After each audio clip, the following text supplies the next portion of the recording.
Heard Varathron's The Tressrising of Nyarlathotep from His Majesty the Swamp, 1993, Recommendal Podcast. I'm Mark. And I'm Jason. And this is Hellenic Metal Part 4, the final part, black metal.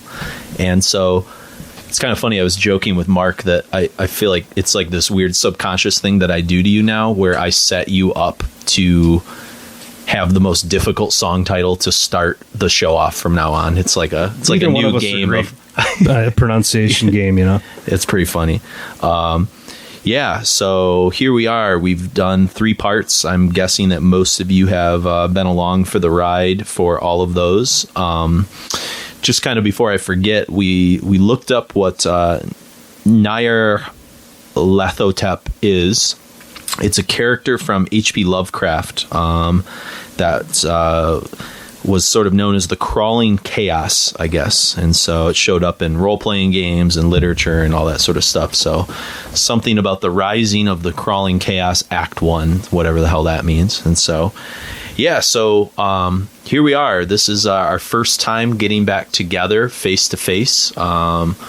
We have gone through the quarantine, and Mark and I have seen each other for the first time in several months. 3 months almost? Yeah, since February, I believe. I don't think we recorded in March before everything kind of kicked in. And so it's kind of nice, but it's kind of weird, too, because I was used to like the basement sort of setup that I had. Extreme solitude. Yeah, it was weird. It was weird. So, but yeah, so we're hoping that the sound quality is a little bit better. I know we had to separate the channels a little bit for people that were maybe listening on headphones. It kind of is a little bit weird because we're phasing in and out of ears, and so this should sound a little bit more. We're both seamless. In both speakers. Yeah, we should be normal again. So that was a little temporary setback, but I think, given the circumstances, it was the only.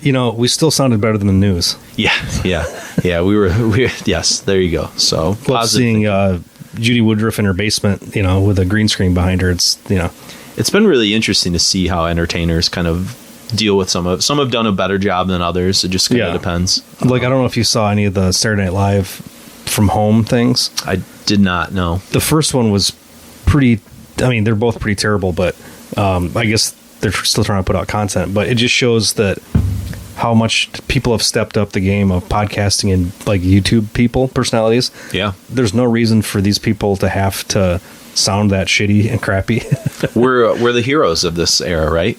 But we were born for this. My hope for this entire thing is that the major networks fail, or at least people say, why do I want to watch this stupid fucking show and just watch YouTube content and create your own stuff, and like Disney can just suck its own dick, and it can maybe create like sort of like an early 90s or late 60s kind of cultural sort of rebirth type thing. It'd be nice. There's a lot of talent out there. Those two eras, I think of it from both film and music, were kind of seen in kind of a Renaissance kind of way. Makes sense. 20 years apart. Yeah. It was a generational thing, and we're kind of due to maybe have. You would have expected something maybe in 2010 or something like around then, but maybe because we'll take it now. Yeah, everybody's happy. Yeah, exactly. Yeah, so here we are. So this is, I'm assuming that most of you have listened to parts 1 through 3. If you haven't, essentially what we've been doing is walking through Greek metal with kind of Rotting Christ being the spotlight artists because they're the biggest of all of the bands that have sort of emerged out of the Greek metal scene.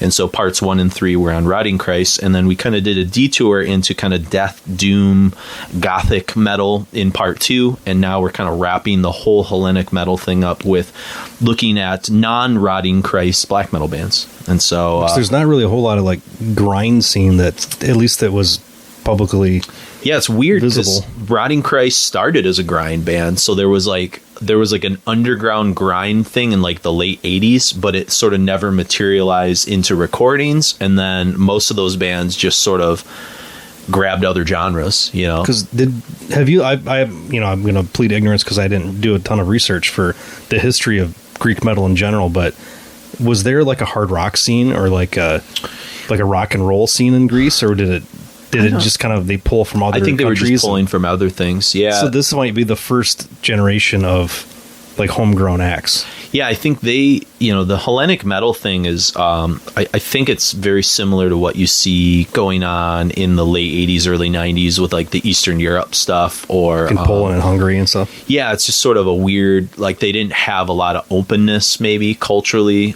They did because they were not, Greece wasn't under the Iron Curtain. So it's like they had access to that stuff, but maybe it was poverty or corrupt politics or something that kind of prevented them.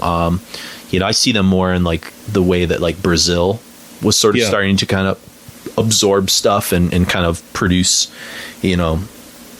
Sepultura and through like Brazil, Volcano like, and through poverty, like they made like the things that those guys had to do. Sure. How good they had to be. Yeah, the battery bullet belts. I mean, that's stuff. Nobody ever does anything awesome when they have all the resources in the world. It's true. Yeah. I mean, you look at like, hip hop, punk, all those kind of things kind of grow out of sort of almost like it's like pressurized situations. Yeah. I mean, look at like blockbuster movies now. Like you don't remember them as soon as you leave. It's just like huge, big budgets, but the stuff you remember is the stuff that connected where they're struggling. Edgy. They're on the cusp of something. Absolutely. Yep. And we've always talked about that we sometimes are drawn to music that, sometimes is pushing beyond its means, but like you kind of reward it for at least trying to do something, even if it's not wholly successful. Yeah. Yeah, absolutely.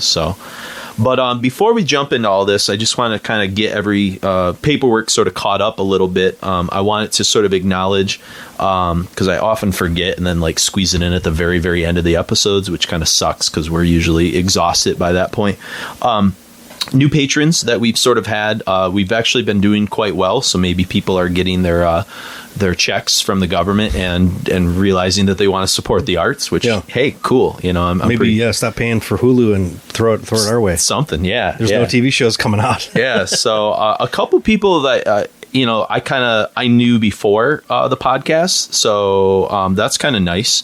One is a former student of mine who works, he works at a famous kind of apple orchard up where I teach, which if you're a fan of like hard cider, you may have heard of Blake's hard cider. A couple of my friends work there. And he was a student that, from the moment I kind of knew him, he was way into music. He makes some of his own music and stuff. And I was always feeding him a lot of metal sort of stuff. And his name is Vox Adams. So he became a $10 a month patron. So we appreciate that, Vox. I remember a couple moments. One time he ran cross country, and I remember one time we were running at Stony Creek, and we were doing kind of a weird hill workout there. And I was rocking out headphones, and we were kind of like pausing in between. And he's like, "What you listen to?" I said, "Dude, this is rocking." I had Angel Witch playing, and I played him some Angel Witch, and he was kind of into it. But he wrote us and said, "Just finished part 3 of the Rotting Christ show." The only really albums that he had really listened to before were Rituals, because Z Nigmar was a jam. He says they're old. I like their old and destroyed sound. Reminded me of some of the stack of CDs that I gave him in high school that he found and stuff like that. So he just said he's been listening to the show off and on for years and is always trying to check us out, and finally didn't know that there were these secret patron episodes that we were recording. I think I was promoting something that we did for Patreon. He's like, "How do I get that?" He's like, "It's not in your feed." I said, "Well, it's for our patrons." Like, I'm not trying to be a dick, but like that's kind of what we do. Yeah. And he's like, "Oh, okay. Yeah." And then like next thing I knew, shot in my email, $10 patron sign up. I'm like, all right, he was, put his money where his mouth is. So we appreciate that, Vox. Another friend, he's now a new friend, but a guy that wrote us, I want to make sure I get his name right, Ezekiel Martinez Lorente. He just wrote and said, I've just joined the group, but I've been listening to you guys for a good bunch of years. Being a member is a way to show my appreciation during the quarantine. I've had more time to get hooked up on the podcast. My congratulations. He says, I'm from Spain. He said, I just finished the 200th special with Baron Rojo, and that was such a treat. If anytime you feel like creating a special on Spanish heavy metal, So, yeah. So I'm sure him and Andreas, who's one of our longest running patrons, who's also from Spain, would be into that. And from a historian's point of view, it's very interesting. Spain is another version of these Eastern Bloc complex, which we were just talking about, Greece. Hard rock was the soundtrack of the new democracy after 4 decades of a fascist regime. So you can imagine there was violence, tension, lack of means, heroin. I love how he just throws heroin in there. Dense years of great music with tons of attitude. He says, my background is not specifically heavy metal. I enjoyed too much as a teenager bands like Red House Painters and Codeine, which Mark and I are both fans of them. And I've been translating books on music, Woody Guthrie, Metallica, and now I'm working here in Spain for 2 magazines. This is Rock and This is Metal. And he says, Eclipse Magazine. I would love to read some of them. My job field is literature mainly. And he says, you're keeping the flame as interesting as always. He said, the second Sir Lord Baltimore is blasting here. Ezekiel. So thank you, Ezekiel. We appreciate that.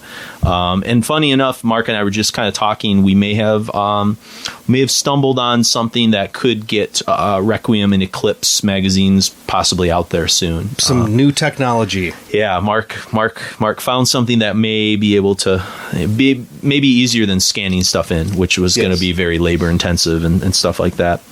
And then a friend of ours who Mark and I have known for years, I've known him, he's now a teacher in Taiwan. He and his wife live there, and he's been listening since episode 1. And he was always into kind of hard rock and some of that stuff. But when we start hanging out, when he first was in college, I kind of turned him on to all this kind of wild, crazy stuff. In the first year you started teaching? So he actually, his name is Luke Walker, and he graduated the year before I started teaching. So I never had him as a student. He was never in the school, but I met him when he came home from college at the end of that spring of my first year.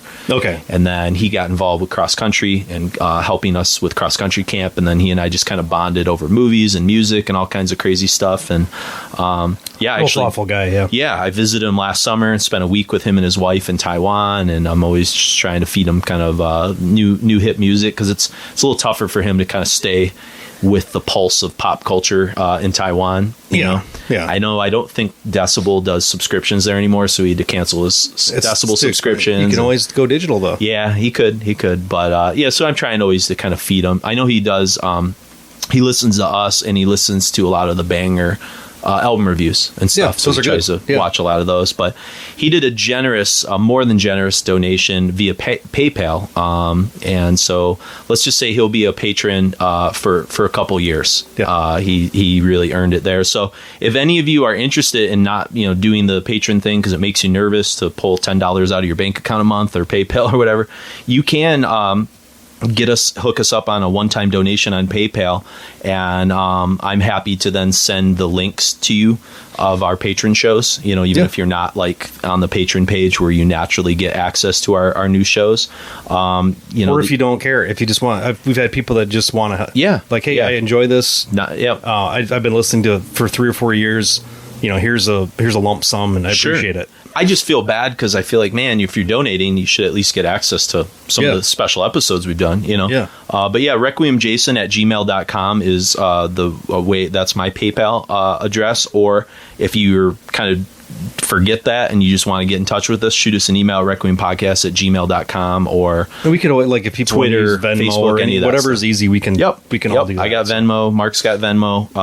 we both Square, have PayPals. we've got Cash App. I mean, any Yeah. So anything at this point. We're happy. Yeah. And that's money. You know, I was telling Mark before we start recording, I said, like, what Luke just donated to us probably pays for all the money I invested in this black metal episode, buying a lot of the Varathrons and different things that, like, I kind of just wanted to have the pieces of, because I kind of like to have as many of the physical copies as I can of whatever's available, you know. So, but anyways, I just wanted to get that kind of out of the way. So we do really greatly appreciate all that stuff. So black metal, here we are, Greek black metal. So tell me what your, I guess, first impressions of maybe the Varathron and some of the vibes you sort of get from them when you maybe set them next to, like, some of the stuff we talked about with, like, Rotting Christ. Can you draw comparisons or differences or things that jumped out to you? There's that the ever-present palm-muting chug. That's a very Greek thing, no matter what band. It seems like that's kind of like part of the equation. Absolutely. But also, at least with a lot of these bands, the first couple we're going to be talking about Eastern Bloc countries, there's like a heavy Tormentor vibe to a lot of this. And I think that's that weird bridge between hard rock and extreme metal and then naivete and all that. But I'm hearing a lot of not necessarily even just like the Attila vocal delivery thing, but unconventional vocal delivery, which is definitely there. But song structure wise and how hooky some of the stuff is, and like really like melodic. Yeah, everything is. And there's really, when you talk about Greek black metal, you're kind of talking about the triumvirate, and the triumvirate is of course, you know, Rotting Christ, Varathron, and Necromantia. Those are, you know, really almost all the other bands draw sort of a line from those. They're sort of like the nucleus, those three bands. Didn't all three of those records come out in the same year too? Yeah, and so their debuts of all three records kind of came out all at the same time. Just His Majesty in the Swamp. Yep. So Thy Mighty Contract, and what was and the first Necromantia is Crossing the Fiery Path, and so all three came out in '93. Of course, you know, Rotting Christ was putting like a lot of different things out prior to that, and in '92 there was a split that came out that was the Varathron Necromantia split called Black Arts / The Everlasting Sins. That's not the one with the Dracula can do in the front, is it? No, that's one of the Necromantias. Okay. I think that might be Crossing the Fiery Paths. Okay, has Dracula on the cape front. and whatever. Yeah. That's I like that one not as much as the other Necromantia, Scarlet Evil Witching Black. That's their second full length. Yeah. That one's a little bit stronger and does some kind of cool stuff. But I wanted to kind of read you something that I think is probably best to read just kind of here at the beginning before we kind of dive into all this, because we're not the first to sort of cover Varathron, and our good friends at Decibel back... I'm trying to remember when this issue came out. A couple years it's possessed. June 2019. Yeah, so about a year ago from when we're recording this. They inducted His Majesty at the Swamp into the Hall of Fame, and Dutch Pierce did the story. And I just want to read you Dutch Pierce's sort of intro, because I think it kind of captures the spirit of what we're kind of talking about with some of this black metal, and then we'll kind of get into Varathron more specifically. It says, "Sing to me, muse of the everlasting sins, of the Stygian grace, and of the swampy majesty conjured by three young musicians from the land of Hellas in 1993. The micro-subgenre of melodic Greek black metal, commonly referred to as Hellenic black metal, is so familiar to extreme music fans around the world that, having read those three words, you're probably even now hearing some sinister melody in your head. Something like Transform All Suffering into Plagues by Rotting Christ, or Unholy Funeral, which I don't think we're playing, but it was on my short list. Unholy Funeral by the Swamp Kings themselves, Varathron. Looking back, the various origins of second-wave European black metal during the early 90s each carry a certain mythology. While the Norwegian second wavers are remembered for infamous criminal acts that often overshadowed their otherwise brilliant contributions, and the Eastern Europeans are known for their weird antics and equally outlandish black metal stylings, the works created by the Achaeans that comprise that small and tangled scene in Athens are remembered solely on the strength of godly riffs and a common atmosphere, dark and magical. The mythos of Varathron begins in 1989 with the release of their first demo, Procreation of the unaltered evil.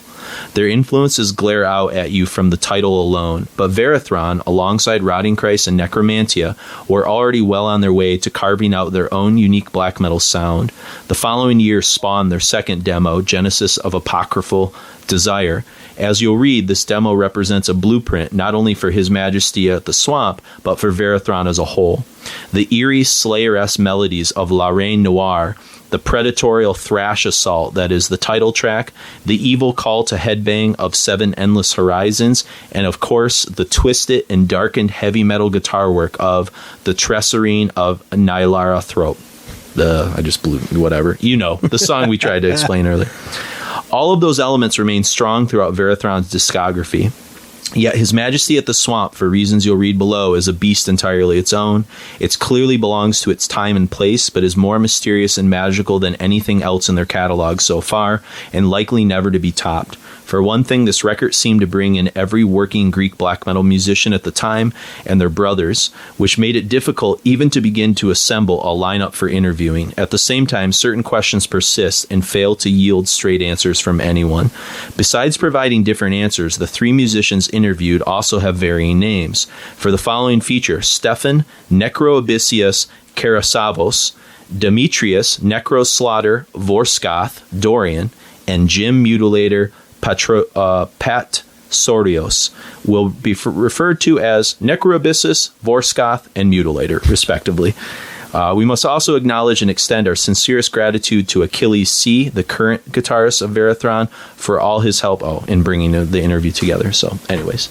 But yeah, it's a nice intro, and it kind of gives you a sense of just how weird the album was, how the Greek black metal thing, which we talked a lot about with Rotting Christ, sort of draws on weird influences. You know, it's a lot of traditional heavy metal, more than what we hear in Norway, you know? Yeah.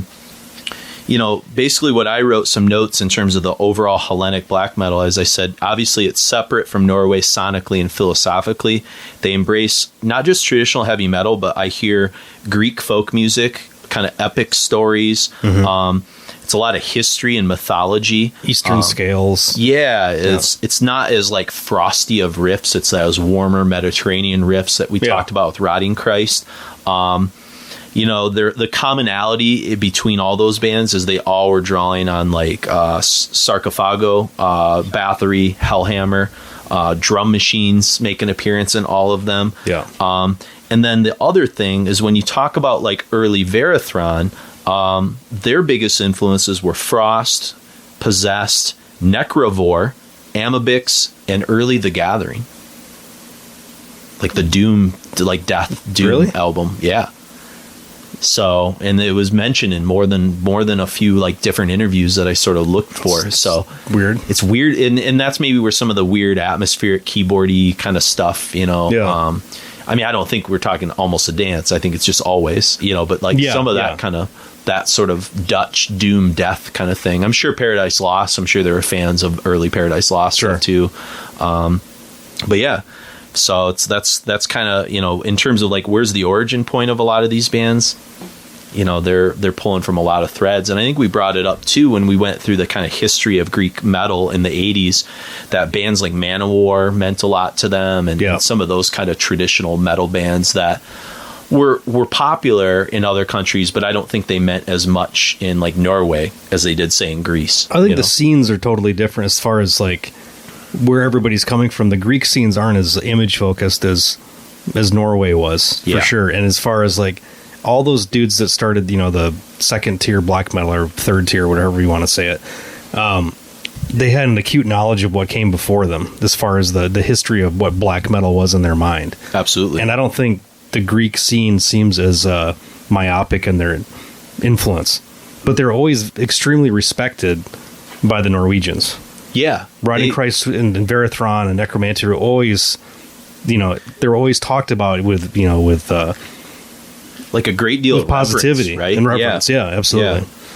And that's kind of interesting when the heroes of your heroes, you know, that's sometimes how you and I have discovered music, is like, absolutely, you listen to like the heroes of like who your heroes are into and stuff like that. But it's like they took Bloodfire Death as their Bathory influence, and then, you know, Under the Sign of the Black Mark is where Norway fucking went, you know. Mm-hmm. But and the whole like the ethics, but the sound, as you're saying before, like that necro sound didn't really exist. The Greek sounds like a recording value out of desperation. Yeah. Like, and that's what I love about a lot of early death metal and black metal is that nobody knew how to really record it correctly. Sure. So you're kind of just dealing with what the best you got and throw some enthusiasm to smooth it over. Absolutely. Yep.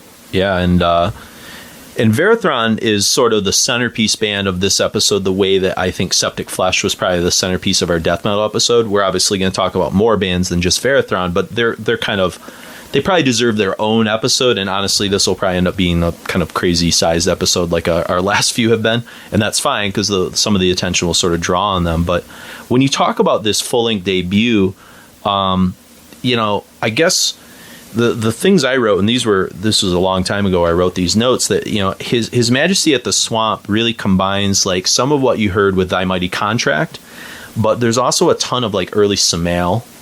Yeah. And The Gathering is in there too. And it's weird. Like, I don't know how much you've listened to other songs beyond the two that we played on here, but maybe that's where some of the Gathering influences pop on. Yeah. But some of the ways in which they're using kind of the keyboards and some of the kind of doom metal, black metal aesthetic that's kind of coming in there. Cause it's like, it's doomier than what Rotting Christ is doing. It's those swamp riffs, right? Which kind of have that like doomy Samael weird element, it's like, there's even like it's like a quicksand feel to the riffs. It's very like, there's some Burzum-isms in there as well. That could be. I noticed a lot too. Like riff wise, like that kind of cavernous, because out of all of the early black metal bands, Burzum probably had like the most cavernous, weird tremolo picking for sure kind of sound. It sounded almost like it was like going down a vortex. It's like or something. swirly. Yeah, it's a swirly kind of stuff. Yeah, I commented on that when we did the Burzum show. I always screw the title up, but the 14-minute long song, it's just really hypnotic and swirling, and it's something Satan, I think, is what it translates to in Norwegian or whatever. But I'd have to pull the record Sam out. Angan Ingvar? Is that the song? It might be that. That's one. The album, but yeah, I think it's a title track from that. It's okay. like 14, 15 minutes long or whatever. Yeah. And I talked about like it's like the gate of hell like opening, but it like hypnotizes you before you like get kind of pulled into this vortex of riffs. Yeah, and it's really repetitive and hypnotic.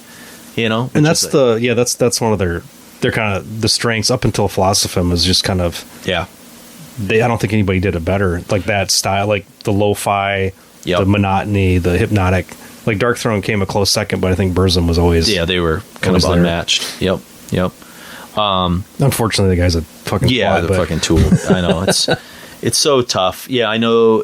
I think it's a personal thing for each person, whether you acknowledge Burzum or don't, or like I get it. There's some people that have just kind of written it off and like won't listen to the music or whatever, and it's like.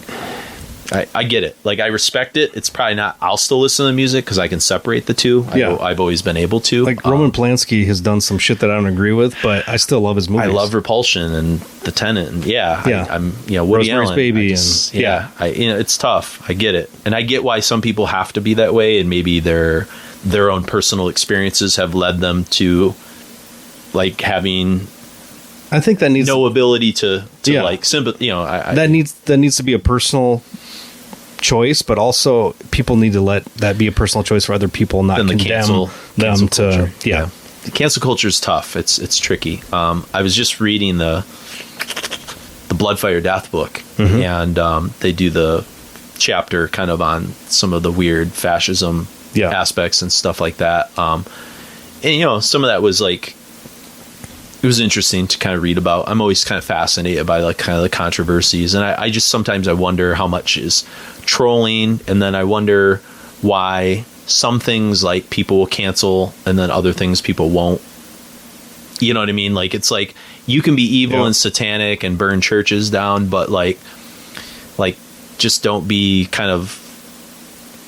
anti-Jewish. And again, I'm not anti-Semitic in the least or whatever, and I'm not condoning that, but it's like, it's weird that there's a toleration for some intolerance and not for, it's like not an equal intolerance. It's a weird, it's like a weird, like you can be anti-Christian, but like if you're anti-Muslim, that might kind of get you in trouble.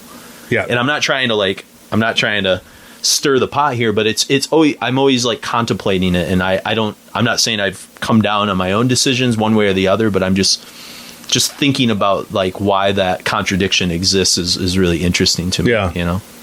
Well, the Christian thing, they always say, well, it's the people in power that you can make fun of that, but I get that, but yeah. you know, it's I've had that conversation with my students. Is something too. Very important that we need to keep. It's very tricky. And not try to police too much. I know, it is very tricky. Even if people are shitheads, they have the right to be shitheads. And you hope they'll hang themselves in their own shittiness. Yeah, or people will see how shitty they are and not. But, you know, social media has kind of changed the whole dynamic of that. I was talking to my students. They were talking about how come we can't say this offensive joke or that. And I said, well, it's a lot of times it's a power structure of humor. Like, and then we may have talked about this in a prior episode, so I apologize if I've told this story. But it's sort of the idea that, like, if humor is attacking the power structure above you, then it's, like, appropriate. But if, like, humor is attacking people who can't defend themselves, then it kind of goes from, like, being humor to being kind of cruel. It's like that fine line, right? It depends, yeah. Like, if you're just, like, telling jokes about poor people, like, at a certain point, it's like, are you just kind of being mean to poor people? Or it depends on what the exactly. intention is if you're trying to point if you're trying to draw social commentary yeah. about the plight, that's one thing that's different. But oftentimes it's the lack of tact in that, and it's more like people think that humor is just making fun of something. But if you're making fun of, like, minorities or something like that, like, you know, like, it depends on if it's funny or not too. Yeah. And jokes are not supposed to be, I mean, of course there's racist, stereotypical, you know, there's books upon it's books not supposed to be safe of though. Polak jokes. Yep. But yeah, as soon as you have to be PC with every single thing you do, that kind of negates if we can't laugh at our darkest things, then what are we ever we're never gonna get past anything. Absolutely. Yeah. So some of it can be cathartic. It's such a, and you can be a racist asshole and do it, or you can be a somebody who's really talented and you can make a joke about a mentally handicapped person that's funny, but it doesn't diminish that person. Yeah.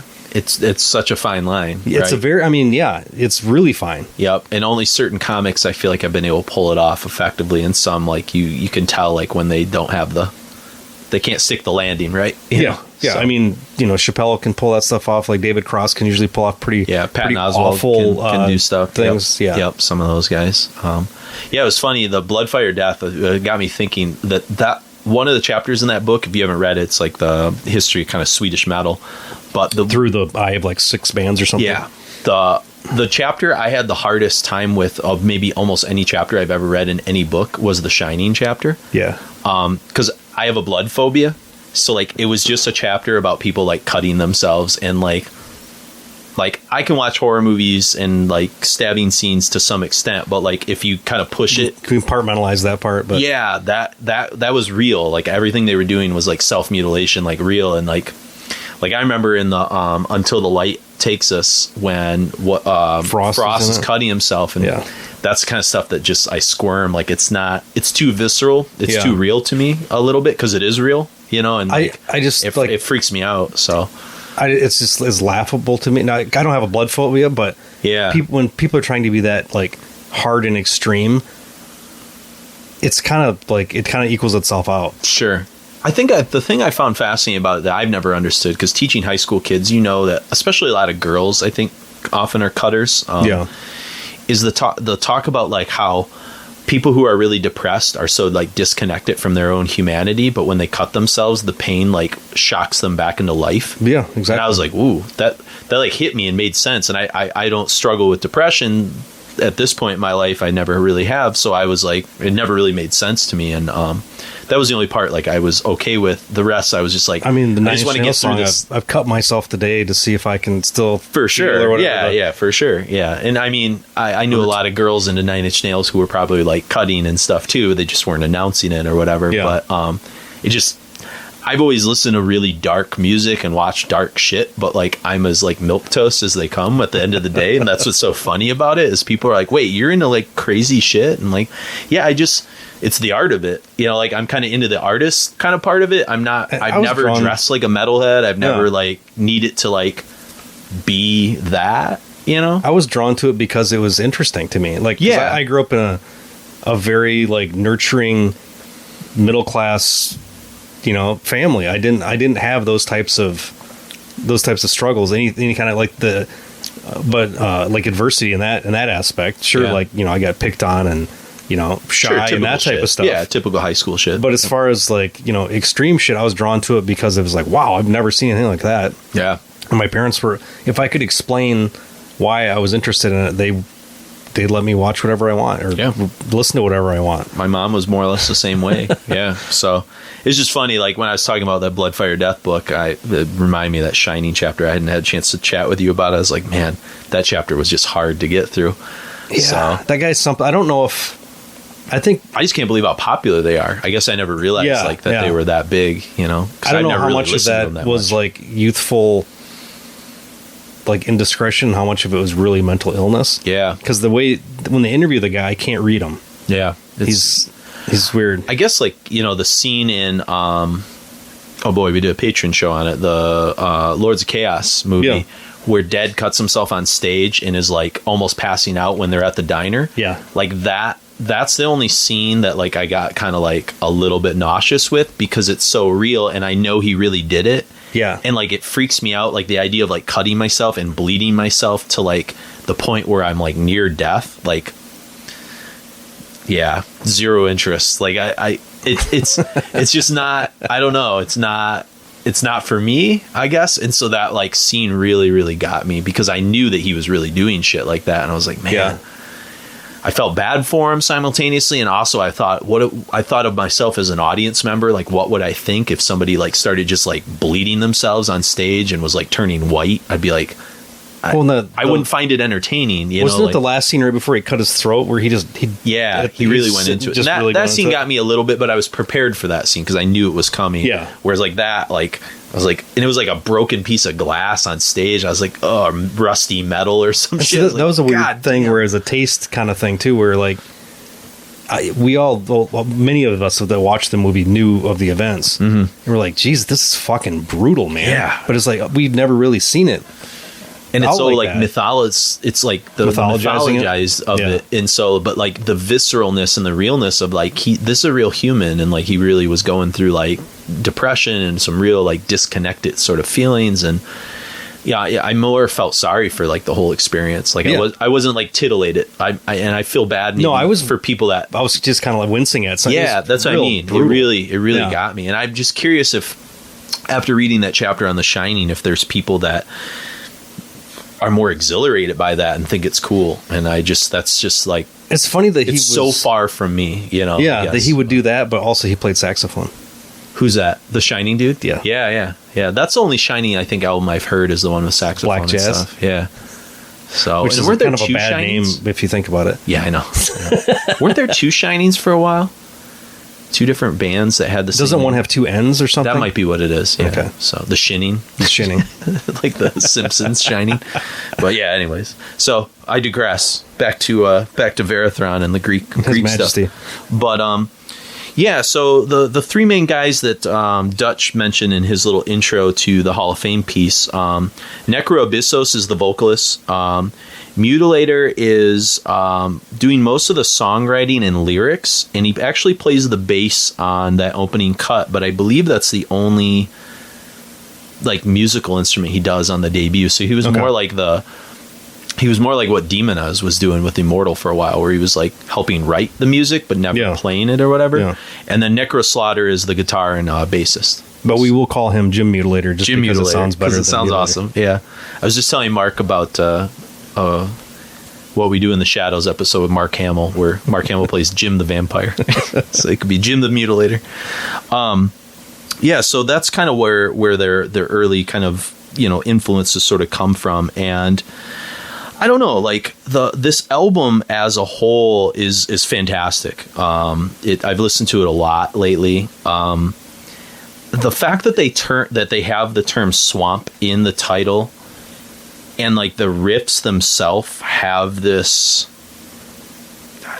swampy feel. I guess what am I trying to grab here? Can you articulate what I mean? But it's like a perfect encapsulation of whatever if someone was describing to me, this is like swampy doom black, like that's what this sounds like. The quicksand kind of aspect of it. It's thick. It's like a molassesy sort of. It kind of pulls you in. Yeah, something. It's weird. humid.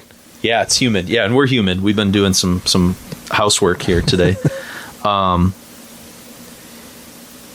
trying to think. There's a little something. Oh, okay. So they talk about this song in the interview for Decibel, and they talk about how it had originally been recorded for the Split some months earlier, and that it's more or less the same version with a little bit of processing by Magus. And so Magus is involved somehow, and Magus had done some, I think, keyboards for some of the early Rotting Christ stuff. And then Magus, I think he just does he helps out on this record. I don't think he plays a lot of stuff on it.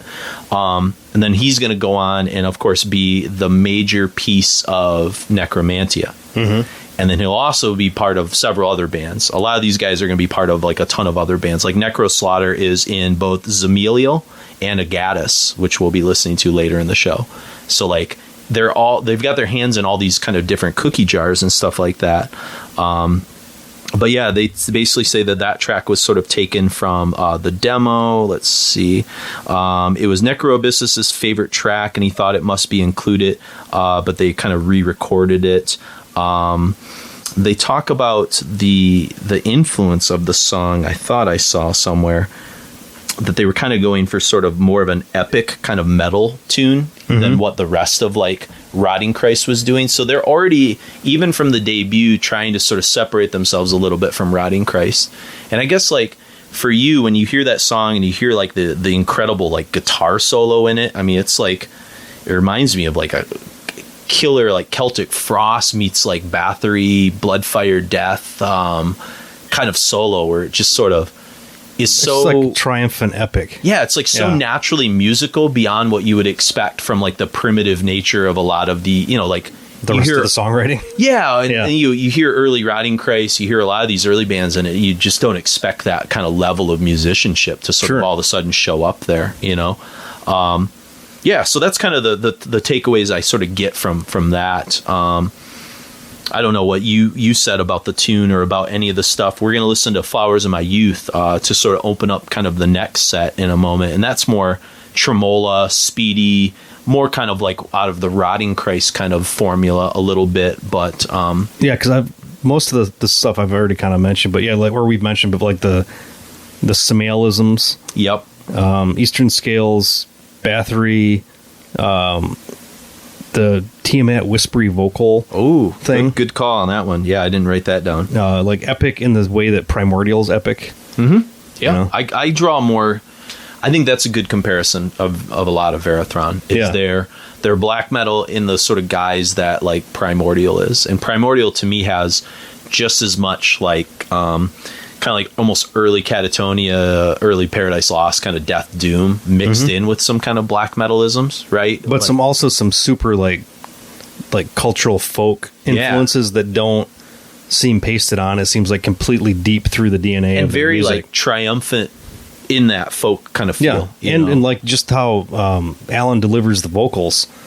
I mean, it sounds like something like you at a tavern. You're singing about the fucking, you know, what battle you won. Like it's got that. It's a modern version of that, more than power. Sort of like what we talked about in part 3, like the later day Rotting Christ, where they really start to bring in a lot more of those elements. You know, yeah, for sure. So we go from that, their debut in '93, and this next set we're going to kind of take.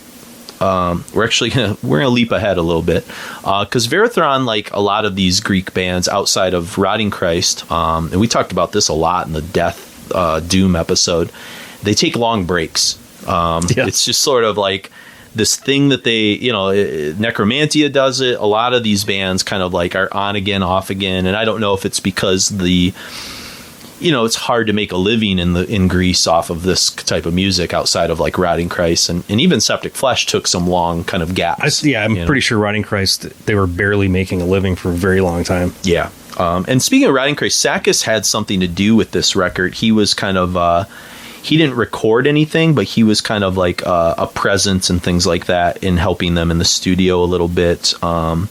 he was at the studio on some of the sessions, and because he was one of the owners. So this is another one of those records that was recorded at the Storm Studios. Okay. That we kind of talked about before. Yeah. But yeah, so basically Varathron, they put out their debut, the split in 92, then His Majesty at the Swamp in 93, then their second full length, Walpurgisnacht, all right, which is, oh boy, I thought I wrote down what it translates to. It's some kind of like pagan something ritual, Walpurgisnacht. Didn't the Third Reich have some use of that word too? Well, Nacht is German for night. Yeah. Walpurgis.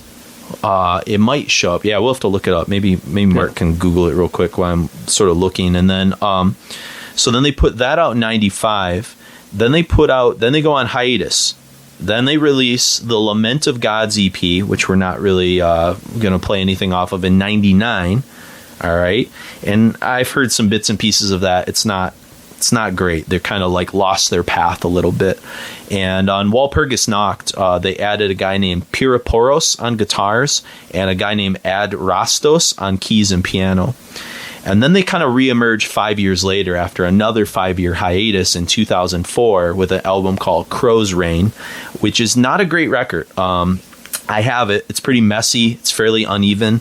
It's kind of caught between two styles, like sort of their old stuff and I think what they want to become in the 2000s. Mm-hmm. But what's key about Crow's Reign, even though we're not playing anything off of it, is they add 3 members. And this is sort of key because through the years, Mutilator, I think, kind of drifts off. And I believe it's just Necrobissos and Necroslaughter kind of stay consistent through most of it.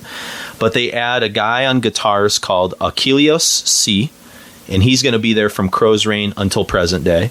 They add a guy named Horus Kokinos on drums, and he's the drummer currently, even today in 2020. Okay. And then they add another guitar player a year after Crow's Reign named Sotrus, and he's there until present. Okay. So really, in a lot of ways, even though Crow's Reign is kind of an abject, I wouldn't say failure, but it's not like essential Varathron, that's where they're kind of really rebuilding the engine for this like second run. Because really in this first set, we're going to kind of like finish up the first run of Varathron, and then we're going to leap ahead to 2009, when we'll talk about more about what's going on with like kind of this reformulated Varathron and stuff like that. Walpurgisnacht is basically the eve of May Day. Okay. So like it's a pagan when thing, right? witches meet the Brocken Mountains and hold revels with the devil. Okay. Yeah. So I thought it was some kind of like weird pagan-y kind of thing. Samhain kind of something going on there. Also known as Witches' Day. Witches' Day. Oh, cool. Yeah. Good name. And then what you get on Walpurgisnacht, and I'll talk about this, and then we'll kind of get into the music for a second, is it's a little bit better production, which I don't know if that's... I don't like it as much as His Majesty. Sometimes the kind of primitive production adds its own sort of charms or whatever. Yeah, I think so. We're going to play a song called Under the Sight of Horus, and it's you get a little bit more melodic elements starting to show up on this record, less swampy riffs, better production, and kind of better use of synths throughout. A band that I kind of wrote that jumped out to me a little bit, and I don't know where you're at with this, and it's a band we don't talk much about, but I thought of a band called Christ Agony from Poland. I remember the name, but I could not tell you anything about it. I think Chris was more into them, and I borrowed some stuff from Chris like in the mid to late 90s. You know that? I'm pretty sure that was a band that was a demo band that they sent us demos when we were doing Requiem. But I think I had one of their records at one point, or I had a recording of it, and it wasn't bad. Yeah. But it was sort of like that, like you were talking about, like Tormentor. It was something Eastern because it was Polish, kind of death, doom, black metal, kind of something. And I sort of drew a connection to like that weird, it's not quite like what a lot of other black metal bands sound like, and that's kind of what Christ Agony always struck me as. But I don't know, what did you think of Under the Sight of Horus? That's all I've got written down is what I told you. Oh, okay. Yeah, I think it's got like cool psychedelic elements, kind of swirling symphonic sort of things, and especially in the midsection, really kind of cool stuff going on there. So, all distinct right. Greek sound. Distinct Greek sound. Yeah, they couldn't have said it better. So let's get into it. We decided to, by the way, good feedback. I think it was Joe Schaefer, who was on the Tribulation show with me, said, the only problem with part 2 was we were covering so many bands bands in these large sets of music that it was hard to kind of know which band was which. And so we kind of we're making more talk sets this time with a shorter amount of songs. So, but we've got Flowers of My Youth from His Majesty at the Swamp, kind of more a standard kind of black metal tune. Then we've got the aforementioned Under the Sight of Horus from Walpurgisnacht. And then we're going to close out with a song from 2009. So we're going to jump 14 years into the future. A tune from the Stygian Forces of Scorn record. And it's a tune, oh boy, I'll probably blow this one. Aclo, Savaoth, Soth, the final chapter of Acts. So enjoy.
just heard Aclo, Savaoth, Soth, Under the Sight of Horus, and Flowers of My Youth. All three from Varathron there. So that last tune is where we jump into the future with Varathron. And, I'll be honest, was this a band you were aware of back in like kind of the Rotting Christ, like when you and Chris were starting Requiem and stuff? Because they were a band that was really far off my radar screen until I started putting together the History of Heavy Metal Countdown. And Varathron were, I don't know if I think I've talked about this on one of the last or one of the episodes of the series about the distro. Oh, they were part of that? There was the Varathron record. I don't remember what the fuck one it was. It might have been His Majesty or Walpurgisnacht. I think it was Walpurgisnacht. Okay. The cover I have of Walpurgisnacht is like a steed with like antlers and stuff like that, standing on like a rock over top like a waterfall or something. But I feel like a new one. I thought the Dracula one's the original one, isn't it? You're thinking of the Necromantia still. Okay. Yeah. Okay. So I think there's other covers to that, the Walpurgisnacht. Okay. But I'm not sure. But so. I knew them more by name than anything. Like even Rotting Christ, I heard Thy Mighty Contract and it didn't really do much for me at the time. I was more, because by the time I heard that, I was already into like Samael, Worship Him, and that kind of shit. So gotcha. That I got like glommed onto that more. Yeah, but we always knew him, but never really paid much attention until even with Rotting Christ. It wasn't until like the second and third Dead Poem and where stuff. they started getting like more melodic and gothy that I paid attention to. Yeah. I think Chris might have been more into the Thy Mighty Contract. I'm not sure. So, I think he was. Was he into it more? Okay. No, because it's just strange that like this band is, Stygian Forces of Scorn, which is where that last song came from, is 09. And like you and I were doing the podcast then, we're pretty plugged into stuff, but I just feel like no one talked about them. Decibel didn't talk about them. Like they were just, I never feel like I read anything in the 2010s about all these great records that we're about to go into. Or I think that was kind of a dark time for a lot of the super underground. It's before this whole new wave of like younger kids came in really and pushed some of that and started digging. Okay. And started finding stuff, and people are all like reverent about Witch Cross and all these bands nobody ever fucking heard of. That's true. I think it's all this the kids that grew up on internet and not on like digging through bins. Well, and like this stuff like Fenrez, like him unearthing a lot of kind of stuff. I was just Agent Steel and that kind of shit nobody knew about. Yeah, I was reminiscing. I brought a pile of CDs for Mark to kind of burn and listen to that are kind of, I don't think they're really available on vinyl. And one's a Griffin CD, and they were a band I picked up off like FTP sites, like around the same time that I found Witch Cross and like all that weird shit. And that was when you were like working downstairs. That's where I found the Ghost, and I was just like grabbing whatever I could and stumbled on this stuff. But it's just strange to me that like even like their last one, Patriarchs of Evil, got like a little mention in like Decibel, but that was like the first time in like the last 10 plus years that like anybody's brought up Varathron. And well, some of it unfortunately has to do with advertising too. That's true. Is that if I can't, the labels and stuff. Yeah, I mean magazines are there to make business, so that's true. Unless somebody's got like a personal interest, I don't know how hard they're going to run after it, And probably we just weren't talking to the right people that probably were like hip on that stuff. Yeah. I mean, there's so much shit everywhere that it's hard to... Well, I think too, it doesn't help like what I was talking about, that like stuff like Lament of Gods and Crow's Reign in the late 90s, early 2000s weren't great records. Yeah. And so like really to me, there's like... well, how long was the gap that they had? Like, well... Walpurgisnacht is 95, and then there's a 4-year gap before they have an EP, and that's 99, and then the Crow's Reign is 5 years later, and then Stygian Forces is 4 years later in 09.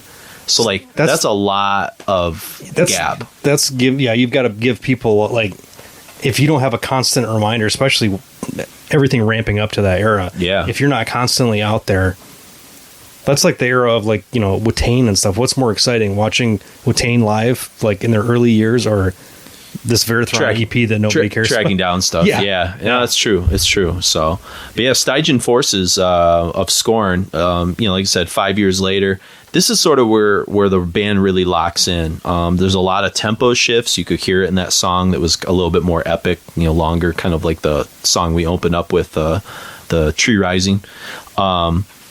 Acoustic passages, a lot of use of atmospheric keys, some tremola riffs you hear in there, blast beats. There's more death metal influence that's starting to kind of like seep in at this point. And I really start to kind of rehear a lot of the Bathory Immortal stuff that was there on like Flowers of My Youth, which is from 93. But for me, it's Aclo, that last song we heard, that's kind of like the gem. It's got these like great weeping melodies and things like that. I don't know if what your take of it was, you know, this 8-minute long kind of song and the stuff that was sort of going on there. I was just double checking on her. I was listening to everything through a Spotify playlist. And I'm pretty sure there's a couple things that weren't on here. I think this song was. I know it's in there. Yeah, the Aclo one. But yeah, this has got more of just like the. Did you have notes for this? See if I can. I did these all as dictations. Yeah, you were doing like audio recording, like talking to yourself as you were walking. So Varathron shows up as Verizon. Oh, right. This is a tune. I don't know if you remember. It kind of has like a more of a Catatonia, Paradise Lost vibe at the end. It's very doomy and atmospheric. Kind of connects back to some of those like Majesty kind of stuff, the swamp stuff. So I thought I said something about that, but am I missing? Yeah, maybe not. Who knows? That's all right. I got enough notes. But yeah, it's just doomy Catatonia kind of Paradise Lost vibes that like I really, really love at the end there. And that to me gives you like a hint of some of the things that they're going to do on Patriarchs of Evil, which is like the latest one that they did. And that's the one which we're going to play in the next set here. But let me kind of take you through the rest before we talk too much about Patriarchs of Evil. The next record, okay, so they get Stygian Forces of Scorn 2009. So like, good, got a little bit of momentum. And then nothing till 2014. So another like 4 or 5 year gap here until you get to. Yeah, they're doing this just for themselves. Yeah, it's just got to be kind of, you know, I don't know a lot about like current Varathron. I looked around for a lot of interviews and a lot of the Greek black metal stuff. Like I looked through. Dude, I went through like the old Slayer mags. I was just like trying to find like anything I could on like a lot of these bands. There's not even glossaries in there either. No, so I had to like literally flip through every single like part of those Slayer mag collections. But I looked in like even old Requiems to see if you guys interviewed some of those bands. And no, I don't think so. I scrolled the internet. I found some little bits and pieces, but they were like bios on like some of the bands, and I took some general notes. But I just don't know a lot about what's like current, like what the current atmosphere of Varathron is, but I do know that I've loved these like last few records. And so 2014, I have 14 on here and I have 15 in our notes, so I'll have to double check that, but either 14 or 15, they put out Untrodden Corridors of Hades. And here they bring in their full-time bass player, a guy named Stratos Kounturos. I'm sure I messed that up. And again, another 5-year gap. But musically, to me, this record is the first record where they've had a gap that's like musically cohesive. So like they're finally starting to like, to me, Stygian Forces of Scorn, what's important about that record is that's like the modern Varathron sound of like the last decade. And then everything they've done since only then. 2 records. Well, you've got Untrodden and then Patriarchs. So you got 3 records that finally sound like alike. You know what I mean? Yeah. Like they've kind of got like a sound to them. They start bringing in, to me, what I hear on some of this stuff. There had been, but when I say there's a 5-year gap, I'm skipping over the fact there were like some, I think, splits and EPs that were sort of sprinkled in there. Okay. But nothing like super concrete, nothing like I think essential. You know? So, which is fine. And some bands kind of do that where they kind of just release a lot of singles and different things. That's how Blood Incantation started out, was just like before even the first record came out. Yeah, it was just a lot of splits and things like that. That band that we talked about in the death metal episode, the one you really liked with the long epic songs, what are they called? Spiraled. Can't I recall? Spectral Lore. Spectral Lore, yeah. That's what they do too. Is they release a lot of that kind of stuff as well. So anyways, there's a few things kind of mixed in there, but to me, what I hear when we're listening to a tune from this called Leprocious Lord, but a lot of what I hear on Untrodden is I start to hear more of like Watain, Dissection, Necrophobic, some of that kind of Black Death kind of stuff going on. Yeah. I don't know if you picked up on any of that. there's a little bit more like kind of Swedish elements, which are kind of starting to sort of come through a little bit. You know, Swedish melody aspects of it. And then like Leprocious Lord, Necroabyssos like kind of does like these cool melodic hooks with his vocals for the first time, especially during the chorus. You got really good use of like bass, which is fairly rare in a lot of black metal. Except for Marduk. Gotta give Marduk some credit. That is true. Yeah. Devo, man, he was great. But yeah, like, and there's like kind of Naglfar hypocrisy sort of riffs all over this song. It kind of sounds like it was recorded in like Abyss Studios. It's got kind of some of those. There's some elements. Some other stuff we're going to be listening to has some Naglfar. Oh, for sure. Vibes. Yeah, it's in there. It's in there. I thought, I don't know if you took notes on this tune, but I thought the guitar leads linger kind of the way that like Gregor's leads used to linger in old Paradise Lost. There's little bits of that, and then it completely changes into something different, but you catch it for a second. Yeah, it's weird. Like, so I wonder what the influences like of this guy are, you know. Maybe he's a left-handed upside-down guitar player like Greg was. Oh. Or Greg is. So Greg does the Hendrix thing? Yeah. Kind of? Okay. Well, he used to play upside down left-handed. I think he just plays left-handed now. He just plays left-handed. But I think that it made sense because usually like when it's easier to play the top three strings as it is to play, you know, so like I think his style kind of erupted from playing upside down. Got it. Okay. Yeah, I'm sure we talked about this in the Paradise Lost one we did. I just completely forgot. That's why Aaron and Greg are always on opposite their perspective, you know, so the headstock. So it forms the V a little bit. Yeah, that's cool. Yeah. I guess Nick is in the V. So yeah, there you go. And then the last minute of the tune that we'll open up here in a moment with kind of has like a sort of it reminds me of like classic Watain in this sort of like desperate, like epic kind of style to it. I don't know. Like you had some pretty hot takes on Varathron when we were talking about like Rotting Christ that you kind of felt more akin to. I think they're more interesting, to be honest. Okay. Yeah. And I could see that with this like later era. They're more cohesive and they seem more, to me, they're more like metal. Mysterious too. Yeah. Like they're weird. Rotting Christ is more like folky. They at least what they've become, they've started to take on this persona of like world music a little. Yeah, there's the chanting and there's a lot of that, which is cool and interesting. But to me, like this is a little bit more like kind of it's more esoteric. Yes, and use that word mysterious a second ago, and I think that's kind of spot on. Yeah, even the name, like I'm not sure what that means. I didn't even write it down. I don't know. I don't know if I looked it up. But Varathron sounds cool. Yeah, it sounds important. It sounds like an old like something of myth or it might be Lovecraftian, like kind of what the stuff knows, we were talking about. Maybe it's completely made up, but could be a Greek reference to something. Yeah.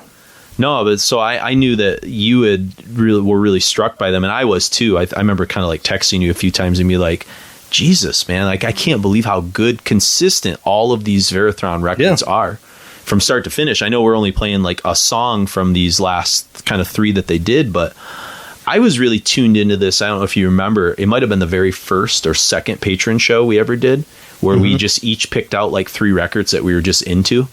And I think I picked out this Patriarchs of Evil from Varathron, Ueda.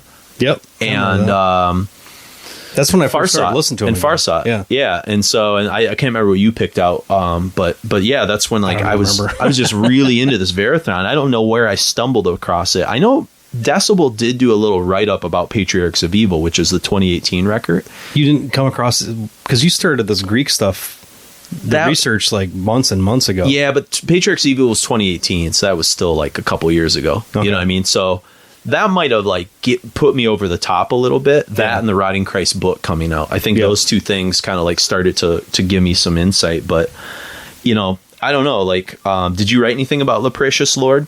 Or the Luciferian? No, what I did this time was I put the band name down and then just put some general thoughts. Yeah, got it. So, Patriarchs of Evil, which is the record I talked about on the Patreon show, that's the latest one. That's from 2018, and that got a little bit more kind of hype to it. To me, this is where all of their different ideas really start to come together. You start to hear a lot more of the doomy kind of death influences fully permeating into the black metal. I hear a lot of early Tiamat in some of the stuff they do, especially vocally. Yeah, early Bride, early Paradise Lost.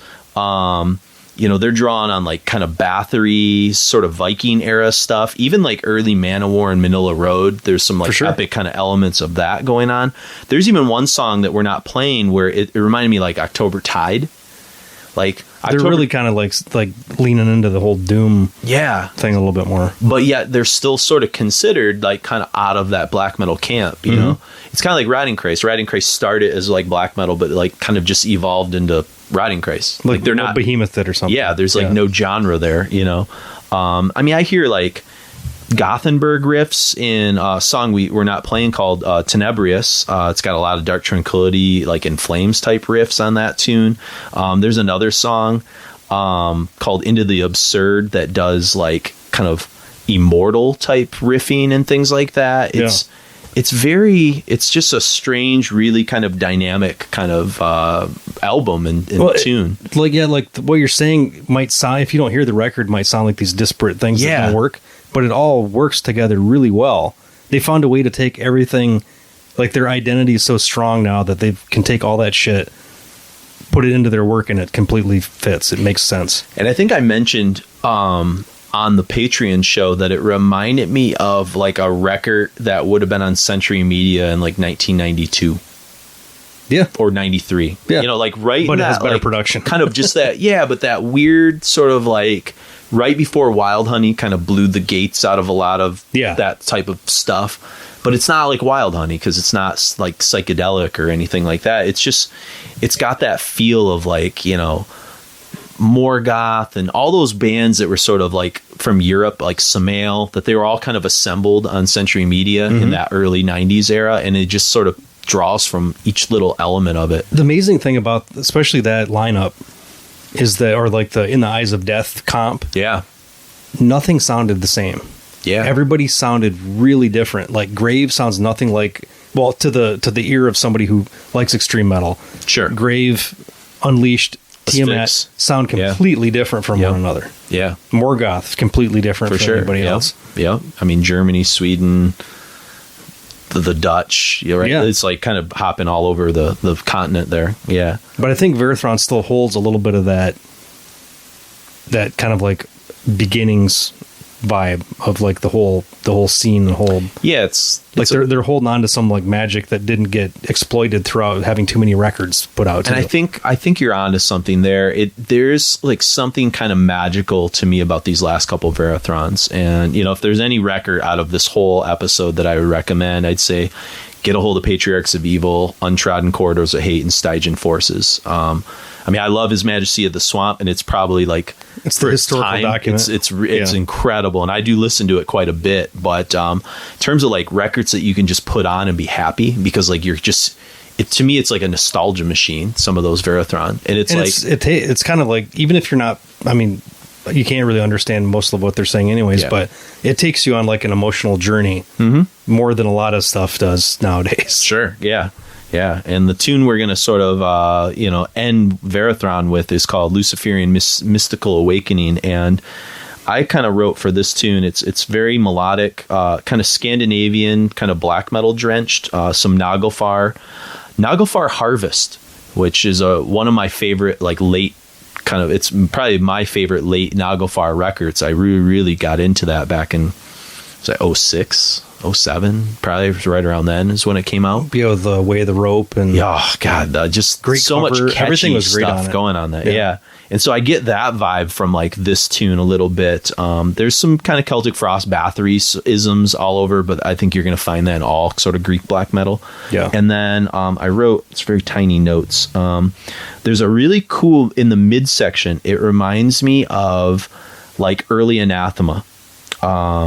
I put Primordial, so that's okay. That's on they're similar wavelengths. Yeah, like Pentecost kind of stuff or Serenades. And then if you're not sold when the solo hits, I don't think you'll like newer Varathron, because the solo is fucking incredible in this song. So this is our kind of our leaving the journey with Varathron before we move on to the next big band. And so we're gonna hear Leprous Lord, I think. Leprocious, I don't know what that word is. Leprocious is a word, I think. Yeah, but I don't know. It says it's misspelled, so but I spelled it the way the CD is. So this is Dark Tranquility, so yeah. What's that? Dark Tranquility spelled wrong. Yeah, that's true. And they made that's and so does Merciful Fate. Yeah, that's true. So maybe they made a career on it. So Leprous Lord from the Untrodden Corridors of Hades record from 2015.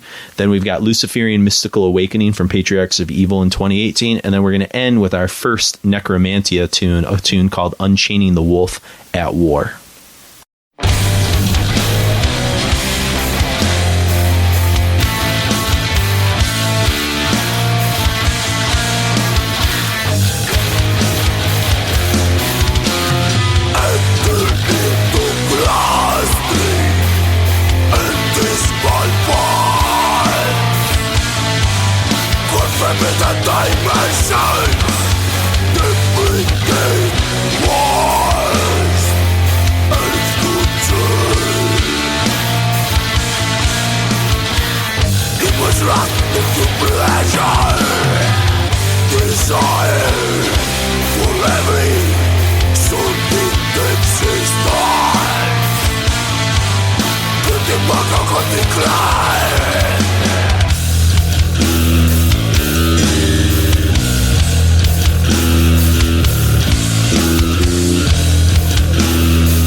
chaos and suffering,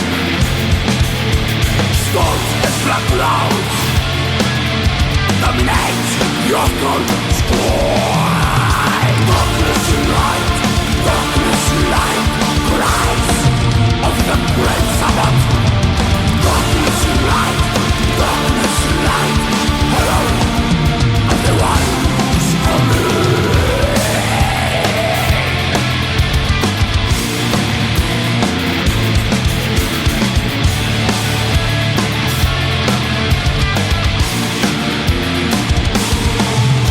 Knuckle out, daughters revealed, according grace upon every souls.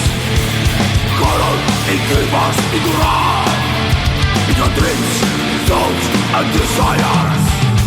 Darkness and light, darkness and light, cries of the great Savaoth. Darkness and light, darkness and light, hello, of the one who's coming. The prophecy has been fulfilled. Lighting up.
That was Unchaining the Wolf at War from Necromantia's Crossing the Fiery Path. And then we had Varathron's Leprous Lord and Luciferian Mystical Awakening. So now we've arrived at the third of our triumvirate of the kind of great black metal bands. And probably by far the weirdest, most off-center of the three, wouldn't you say? That's a nice way to put it, yes. Yeah. Or it could be just dumpster fire of a band, too, depending on what you... Yeah. I mean, there's lots of ideas I think there's a lot of cultism kind of going on with Necromantia. Cool name. Yeah, it's a cool name. Number Crossing 2 the to Fiery Varathron, Path. I think. Yeah. What's that? I think as far as the big three, the second coolest name. Yeah, Riding Christ seems like it's kind of like when Chuck came up with Death. It's a little on the nose. It's just like a little, yeah, it's a little. But Varathron's like mysterious, but you could be evil, like Necromantia. Ooh, it just sounds. Yeah, it's a little bit of that. And Necromantia is mostly composed, at least the era we're looking at. I know there were a lot of lineup changes in the 2000s and stuff, which they're a little spotty after that. And I'll kind of talk about them here in a moment, their history. But on bass and vocals is Magus Walpurgisnacht. A lot of people just refer him as Magus. We talked a little bit about him on the Varathron. He had played keys with Riding Christ on Thy Mighty Contract and Non Serviam. So he was kind of the guy that started to add some of the more atmospheric elements, which you can hear in here in that last song, Unchaining the Wolf. There's just a lot kind of going on, and and then playing the 8-string bass is Baron Blood. All right, I didn't realize it was an 8-string bass. It was an 8-string bass. You might only be using 2 of those, but yeah, I know. So you got 2 bass players, kind of mostly trading off, which is I think what gives Necromantia their kind of unique sound.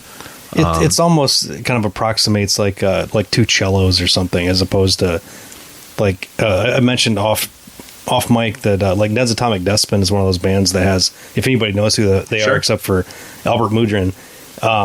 But I've got the Godfather's a kind of untouchable record. Yeah. But the 2 bass players playing like a couple octaves apart, so it's like real kind of punchy. Kind of works. Yeah, but this is almost like it's kind of like counterpoint. Sure. What Necromantia is doing. Sleater Kinney did that. They don't have a bass player. They just had 2 guitar players all playing against each other with a drummer. Okay. And they were would pitch their guitars kind of at each other. Yeah, I guess I think of do you remember that band Morphine? Yeah, I can't think of any. So of the music, they had a bass player and a sax player and a drummer. It was kind of an interesting combo for an alternative band in the 90s. Yeah. So Rod was way into Morphine. Of course he was. Yeah. Rod the Bod, yeah. Hot Rod. Worked with a guy named Rod at the record store. We could tell a lot of Rod stories. He's just when Rod got a hernia shoveling snow. Oh. The most in shape guy at the record store. I know. He was like a gym rat, but he's just kind of, yeah. But he, too vigorous. Yep. Yeah. So, but I think so Necromantia, okay, so then you got Baron Blood, and then you got Inferno on keys, at least in these early records, and then you have David, who plays the lead guitars. I'm saying that David's like their uncle or their dad. They came in just to play some like shredding, ripping leads. Something. He's got Rising Force that he listens to all the time. Just you'll hear it a lot in the next set, especially on I think Scarlet Witching Dreams, right, where he just shreds a lot. I mean, the song starts out with just an explosion of shredding. Yeah. So arpeggio mountain here. So like Riding Christ and Varathron, they're formed. They're the third that's formed. They're formed in 90. All right. The main guy is the Magus. All right. He was working as a producer, and he was doing production and recording in the studio that was owned by Riding Christ. Mm-hmm. All right.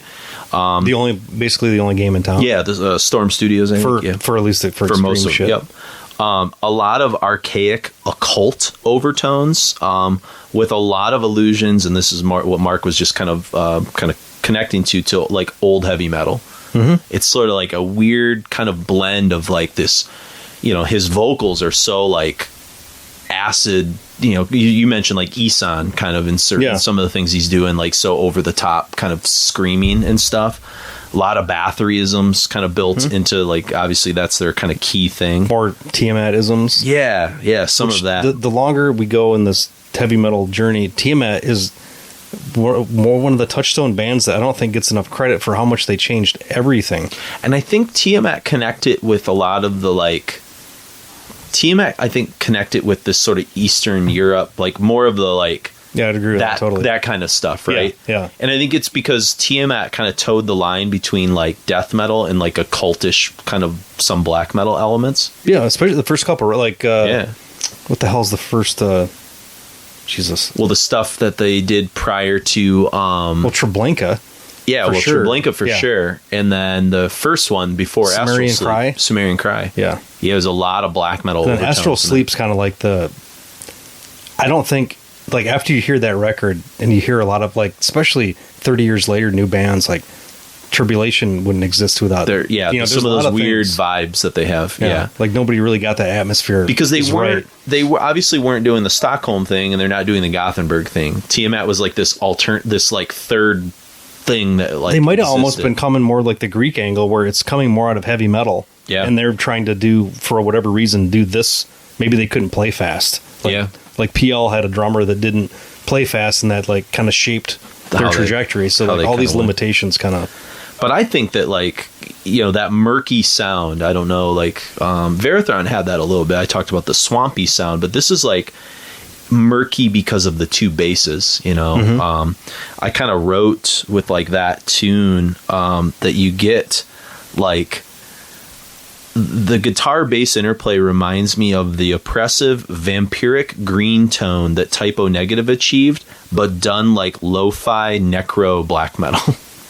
You know, you see that, yeah. And maybe even like the way Peter approached like bass playing, like with Carnivore, because it was a little bit more propulsive and stuff. And you hear that there's more attack on the bass. Yeah, there's a little bit more attack. Like how Lemmy would play as well. Yep, yeah, and definitely some kind of Motorheadisms as well, But that double bass kind of foundational sound is like just so weird. And for me, Crossing the Fiery Pass, I was telling Mark, like, I don't like this as much as Scarlet Evil Witching Black. It's a little uneven, the whole record. Like you said, there's a lot of like ideas, but some of them don't necessarily come together. It's like where like a producer would have been great, but nobody knew what to do with it because nobody understood this music. Sure, yeah. I mean, there's this tune on it that I was actually listening to this record when I was driving down here a week ago to podcast when my tire blew. It was this record, and so we had to postpone recording this. But there's a tune called The Warlock that's like 13 minutes long, and there's like 2 or 3 minutes where like it's just like this keyboard sound. And it's like nothingness, and it's like cool. Like Neurosis can pull that off, but like when you have a strong structure around it, but when it's just kind of, it was just sort of like it was an idea that they had that I'm sure was like a cool idea. Like, this will weird them out. I don't know. Like, to me, they remind me of like some of the ideas that I think they were going for, like some of the shock value that you hear with like an Abigor or some of those kind of bands, without being as like brutal, but that sort of idea of like, let's do some non-traditional things to throw them off and make them uncomfortable maybe, or that they're more interested in like occultism ideas than actual like musical execution or something. Like they're going for like the atmosphere of like unsettling you because they're not doing things like the normal way. And at least on this first record, but I don't know. They're like coming from a tradition of like horror movie music that was probably more Hammer than John Carpenter, or like stuff that was a little bit more on the nose, but that was right down to the Dracula on the cover, right? Yeah. I mean, that was like that like 25, 30 years ago. All the stuff that seemed like blatant and crazy and evil is kind of trite at this point. Yeah, it's hard to shock in 2020. Yeah, I was gonna say, I think this. I mean, I remember first encountering black metal and being kind of unsettled. Sure, yeah, like in early 90s. Yeah, it was like outlaw shit. I mean, the first time I listened to De Mysterious, I was just like, it was like icy. I just didn't know what this sound was. I remember Linda, when I was dating Linda in high school, a friend of ours, and I would play like Emperor, and I played like In a Satana, and she was just like, this song gives me the creeps. Like the keyboard use, I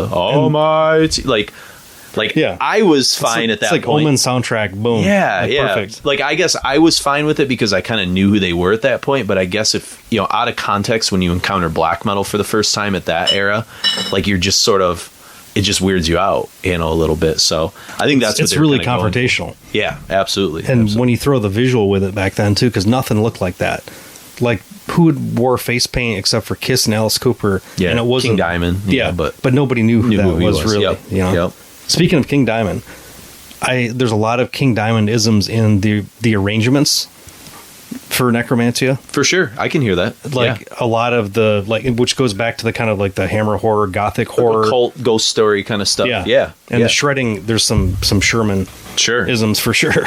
Yeah, and so in this next set, what we're going to kind of look at is just like sort of, I kind of stop in 97 with these guys. They're not really putting out much music like today. They're not really super active. I guess they're technically still kind of a band, although Baron Blood just died in 2019, so I think that might have been like might have been it. Yeah, that might have been it. Even though Magus is the main guy, he's involved with so many other projects too that maybe he's just kind of put Necromantia to bed. But the next record they do is my favorite of theirs, and it's Scarlet Evil Witching Black, put out 2 years later. So they're kind of on that almost the same pace as Varathron, where their second full length is 95. You know, both bands started with the same split in 92. Both had a debut in 93. You know, that kind of thing. Yeah.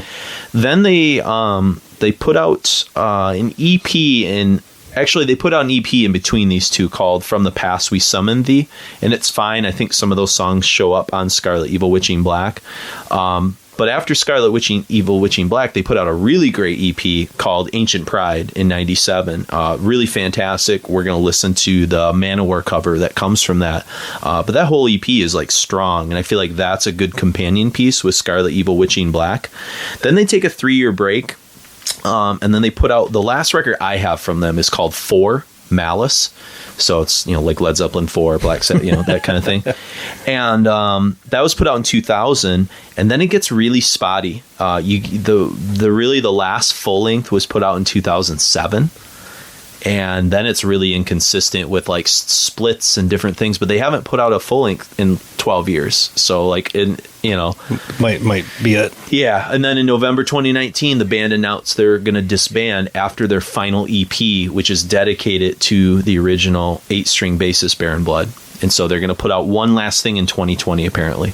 Okay. And that will be it for the band. So, again, if you're a fan of like post-1997 Necromantia, I apologize. You know, we do what we can and that sort of thing.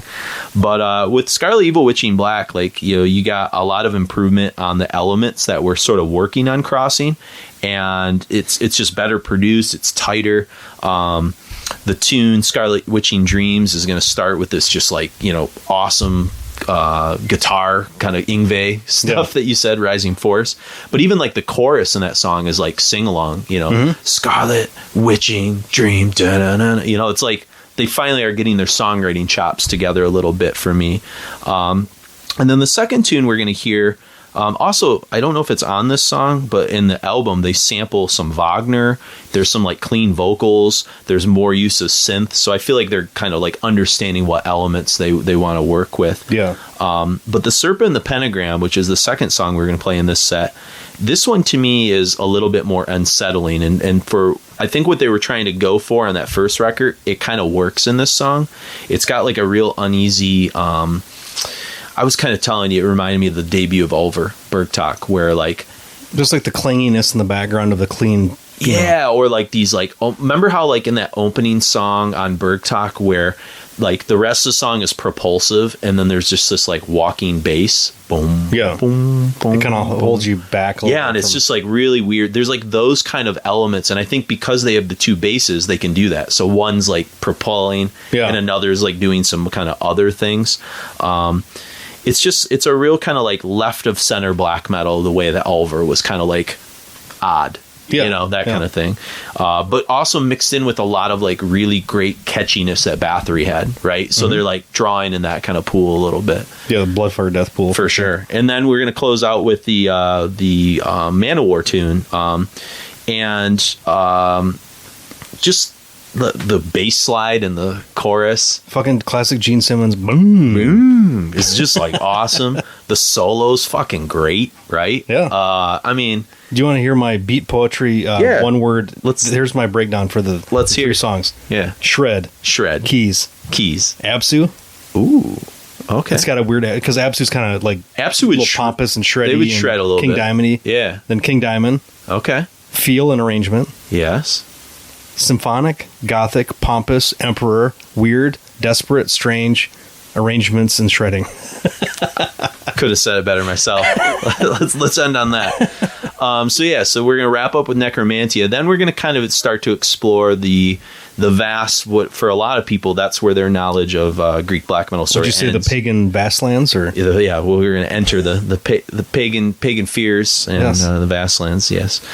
So we got Scarlet Witching Dreams and Serpent in the Rainbow from the Scarlet Evil Witching Black record in '95. Then we're going to end with Each Dawn I Die, the Manowar cover from Ancient Pride.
journey to the Isle of the Blessed.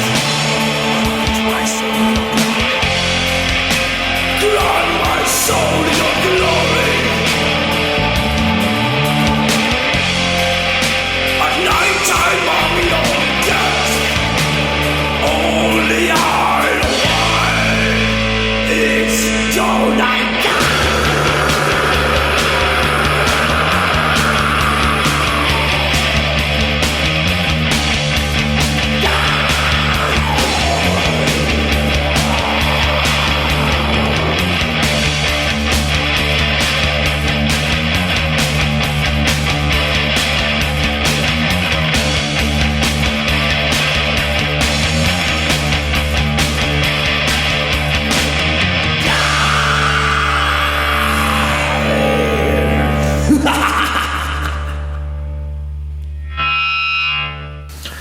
All right, you just heard Each Dawn I Die from Ancient Pride, The Serpent in the Pentagram, and Scarlet Witching Dreams, both of which were from Scarlet Evil Witching Black. And Each Time I Die was what? Each Dawn I Die. Each Dawn I Die was based on what movie? A James Cagney movie from 1939, which I don't know if that's where Manowar got the influence from, but it's from the Manowar record from 84 or 85, Hail to England. Okay. So, which is also where another Manowar, your first introduction to Manowar came from. Blood of My Enemies from Majesty. Is that in Spectral? Is that Spectral? That's Spectral Sorrows, yeah. Okay. Yeah. Where they have a Sacrifice, a nice goth song, and then they followed a couple songs later with Blood of My Enemies. That's a really Edge Sanity was fun. That's so long ago. Episode 2. I got to go back and listen to that. To I think know what the hell we were could talking stand about. to revisit maybe single albums. Yeah. There's a lot to talk about. And if you want an entertaining Instagram to follow Dan Swano. I think I follow him on something. He's on Instagram. It's probably the same shit on both platforms, but he's like super positive, but also showing like old, like he's remastering all the old Edge of Sandy 2-inch tapes. Oh, really? Yeah. I sent it like a comment on it. He's like, "Oh, look what I'm looking at." It was like the Spectral Sorrows original masters. And it's like, are there going to be some remasters? Like, oh, maybe. So we might get some remastered. Yeah, LPs. I wonder. I know we talked about him with the On Thorns I Lay because he produced that record. Has he done other things recently? I think he mostly masters right now. Okay. Because So he like always kind of what shows Steve like Wilson's doing. You know, Steve Wilson's been like mastering like a bunch of like old, like I can't remember what Steve Wilson's doing. I was seeing it the other day. He's been like, I don't think it's Porcupine Tree stuff he's remastering. It's like other band stuff. Okay. That he's kind of been just going through. Well, I think that most of the it's probably getting close to the time where the rights are reverting back to a lot of those things. Oh. Because I think that happened with like Dismember. I think their catalogs started to revert back, like, you know, it's 25, 30 years later. I don't know how long they had those contracts for. Yeah. Because would Black Mark own that stuff probably then? I don't know if they own it outright. They might have just had like exclusive license to it for 25 years because they thought that was like an insane amount of time, and this stuff's never gonna see the light of day. But little do they know, because I've got the whole Edge of Sanity vinyl reissues that came out about 3-4 years ago. Was that put out by Black Mark? All Black Mark stuff. But it's got Seance for Never Laid to Rest same way. Okay. They still have all the Bathory stuff, but that's different because Boss and Corthon and all that shit. Yeah, exactly. And whoever runs it at this point. Yeah, no shit. But yeah, Manowar. Yeah, so Manowar. There you go. So now we venture kind of into the great unknown, which is the sort of not the big three. All right, and there's a lot of different bands. There are some that we won't cover that I kind of unearthed. Bands like Tatir and Mortify. They're still kind of like considered demo bands. Divisor, Legion of Doom, Order of the Ebon Hand. A lot of those are kind of like Norwegian black metal sort of influenced Greek bands. There's one called Fiendish Nymph, which is a side project of a Greek folk band called Daemonia Nymph from the mid-90s. There's one that's a newer kind of Greek kind of black metal band that kind of sounds like Darkthrone called Cadis Cruenta. So there's, Cult of Ebon. They kind of connect to sort of the early Riding Christ, Varathron sort of stuff. Ebon was from the Beyond. Yeah, there you go. Yeah. Catavazia, which is kind of a side project of Necroabyssos. Funeral Storm is another Necroabyssos side project from Varathron's Necro. So there's just like a lot of there's a lot of kind of different things sort of going on in the Greek scene. Oh, one that I think got the cut just at the last moment, that I think had a little bit more. Like, I think they were known. They were a band I kind of had heard of, I feel like, before, called Nyarlathotep. 2000, late 90s, early 2000s. I think a record called Scotus Aenon, Bathory, Emperor, Marduk, kind of dark funeral type stuff. But yeah, I mean, the Hellenic black metal thing was pretty insular at first until it really becomes globalized with Rotting Christ and Necromantia and Varathron. Terrible production in a lot of them. Use of some traditional Greek instruments. The bouzouki and the lyre show up in some of their black metal stuff. Okay. There's kind of this weird... The lyre is the little guitar, right? Yeah, the Greek lyre from like Greek mythology and stuff. I think, who played the lyre? That little cheruby freaking dude. Cupid? It looks like a Cupid, but he's got like devil horns, plays with the lyre. He's got like a tail. He's not a... Is he like Mr. Tumnus from... Kinda. What the fuck are those things called? From the guy with the goat Narnia? legs? Yeah. Kinda, yeah. I think like a centaur. A fawn. A fawn? Okay. Yeah. Fawn, centaur, yeah. Yeah, I think it might be a fawn. Fawn's like a low-T version of a centaur. Okay, yeah. Join Mark and I on our next podcast where we're going to dissect fantasy novels with no knowledge of fantasy tropes and just fucking tear them apart. Putting modern ideas on classic fantasy tropes. Exactly. Yeah, we're going to do Shakespeare's, what's the one with Puck and all the fairies and shit? Midsummer Night's Dream. I was in that in high school. Were you? Yeah, I was Lysander. Oh, okay. So was the aforementioned Linda, my ex-girlfriend. I was a thespian. Yeah, I think that was the second phase after your high school years. Yeah. So that was like 97. So yeah, I was doing that in 92. Good year for Shakespeare. So they probably rotate every like 5 or 6 years to like... We did theater in the round. Oh. Which was kind of unheard of from Mount Pleasant High School. Where'd you guys do that? Central? No, we just did it not on the stage, but on the floor. Wow. It's pretty beatnik of you guys. Pretty crazy. It's very Dadaist. Yeah. But yeah, there's kind of a romantic interest in classical music that shows up in some of the stuff. And you could hear elements of that in Necromantia, Rotting Christ, Varathron, but I think you'll hear it sprinkled throughout a lot of these bands that we're about to kind of unearth here. So I just want to give you kind of a fair warning. But obviously there's still that traditional metal, thrash kind of interest, and the lyrics are less like satanic and more focused on kind of like Greek pagan past kind of stuff, more mythological and things like that. It's like we've talked about before, this sort of Mediterranean metal, like the Italians. It's much more focused on the historical past. In the same way Norway was focused on like the Viking past. It's the same kind of thing, really. Trying to find some like identity that differentiates you from somebody else. But the one thing I will say, and I got to be honest, that kind of is unfortunately kind of like Italy. Both of these scenes sometimes embrace kind of what I wrote, the sleaze and the cheese. It's some of the like images on like the covers and stuff are fairly cartoonish, and it's cheap. Yeah, there's a sort of cheap quality to some of it. I mean, some of it's charming, but other times it's I don't know. And maybe it's just the lo-fi production and the fact that they didn't have like a lot of distribution, like say Norway and Sweden and some of those other kind of places have. Well, look at the labels that are putting this stuff out too, are kind of like, there's not a whole lot there. Like Rotting Christ, the first Rotting Christ came on Osmos, didn't it? Yeah. Some of the stuff that was coming out in like Unisound and Osmos is like decent. But Unisound was pretty. I mean, they were pretty low rent. Yep.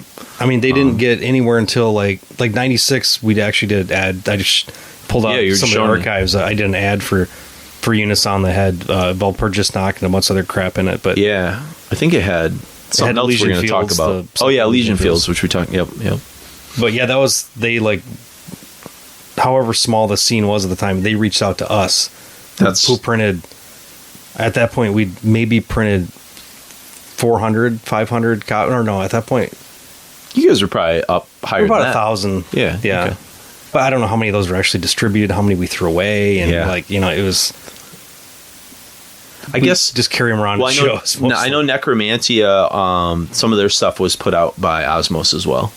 Okay, so I think by the time, I'm pretty sure Crossing the Fiery Path and or Scarlet Evil Witching Black was on Osmos. Okay, yeah, and Osmos was the shit for quite a while. Yeah, I mean, Immortal, Enslaved, Dark Tranquility. Yeah. The Impaled Nazarene. Like there was a lot of interesting shit. They were sort of in that realm with Had Not Found, and they were. I think they were probably as prolific as Black Mark. Yeah, if you take Bathory out of the equation. Yeah.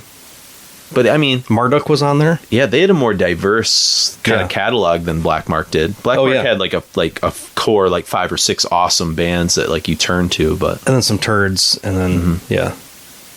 Oh, what was that one kind of gothic metal thing that was on Black Mark that I almost bought? Memento Mori. I can picture the cover. It's like blue or something, blue and purple. They had some turds for a while. Yeah. But early on, I mean, that was pretty great too. Sanity, fucking Bathory. And so we turn our attention to Thou Art Lord. And I don't know what label they put out this first one on, but Thou Art Lord was a side project from Magus, from Necromantia, and Sakis. 8-string bass. Yeah. No, that was Baron Blood. Baron Blood, okay. Yeah, so he's playing the 4. Just the normal 4 on this one. Yeah, just a sad. So it's weird that, if I was in a black metal band, I don't know if I'd do a side project that's another black metal band. I guess the one thing I'll say about this, and you'll hear it in this opening song from Eosforus, which is from their debut from 1994, is that, Sakis in 94 is doing Non-Serviam, which is very guitar oriented, kind of dense sort of riffing sort of stuff, and Necromantia is its own bizarre thing that we just sort of heard. And to me, this is more forward momentum, traditional sort of sounds like aggressive, really Riding Christ to me. Yeah, aggressive black metal kind of stuff. And so maybe they had the itch to scratch too, but it seems like these guys are in a ton of each other's bands. I mean, they're constantly doing stuff, and you're young and you're just making they got a studio, but time, right? You got a studio that's probably free for your buddies to come hang out and jam. It's kind of like the Swano and Michael and all those guys, and the other Unisound. Yeah, they're good connection. Yeah, good. So Mark brings it all together. But yeah, so it's the Magus and Sakis, and they a lot of death metal and thrash kind of thrown in, especially when we get to the later stuff that they do. But on this first record that they put out, I'm trying to find my notes. Really, like I said, taps kind of into that sort of brutal side of black metal that Riding Christ had kind of left behind, kind of the early pummeling drum beat demo kind of stuff. Yeah. And we could not find a drummer for this on Metal Archives, so it leads me to believe that it's probably the drum machine. Or maybe Dave that was doing the shredding guitar the shredder. Maybe their Uncle Dave. We'll just call him Uncle Dave. I think he's a new character. He lives in his grandma's basement. He's just a great musician. Just fucking listens to Rising Force and just wants to shred. He's unrequited George Lynch fan that just can't find his outlet, and so he just has to join up with these low rent black metal bands. Just all right, I'll play a lead. But yeah, so the name of the tune is called The Era of Satan Rising. And one of the things that's cool about it, and you hear this obviously in Necromantia, is just how skilled their understanding of the way you can do cool things with bass. And so you kind of hear that at the 350 mark of this song. It has kind of a cool little kind of... It's got a cool intro that's kind of atmospheric at first before the blast kind of comes in. But then at that 350 mark, you really hear some cool, again, over Bergtak kind of cool bass work. And then the song really breaks down into some kind of catchy Riding Christ type stuff here. They put out another record in the 90s that's not so good. I didn't write down the name of it.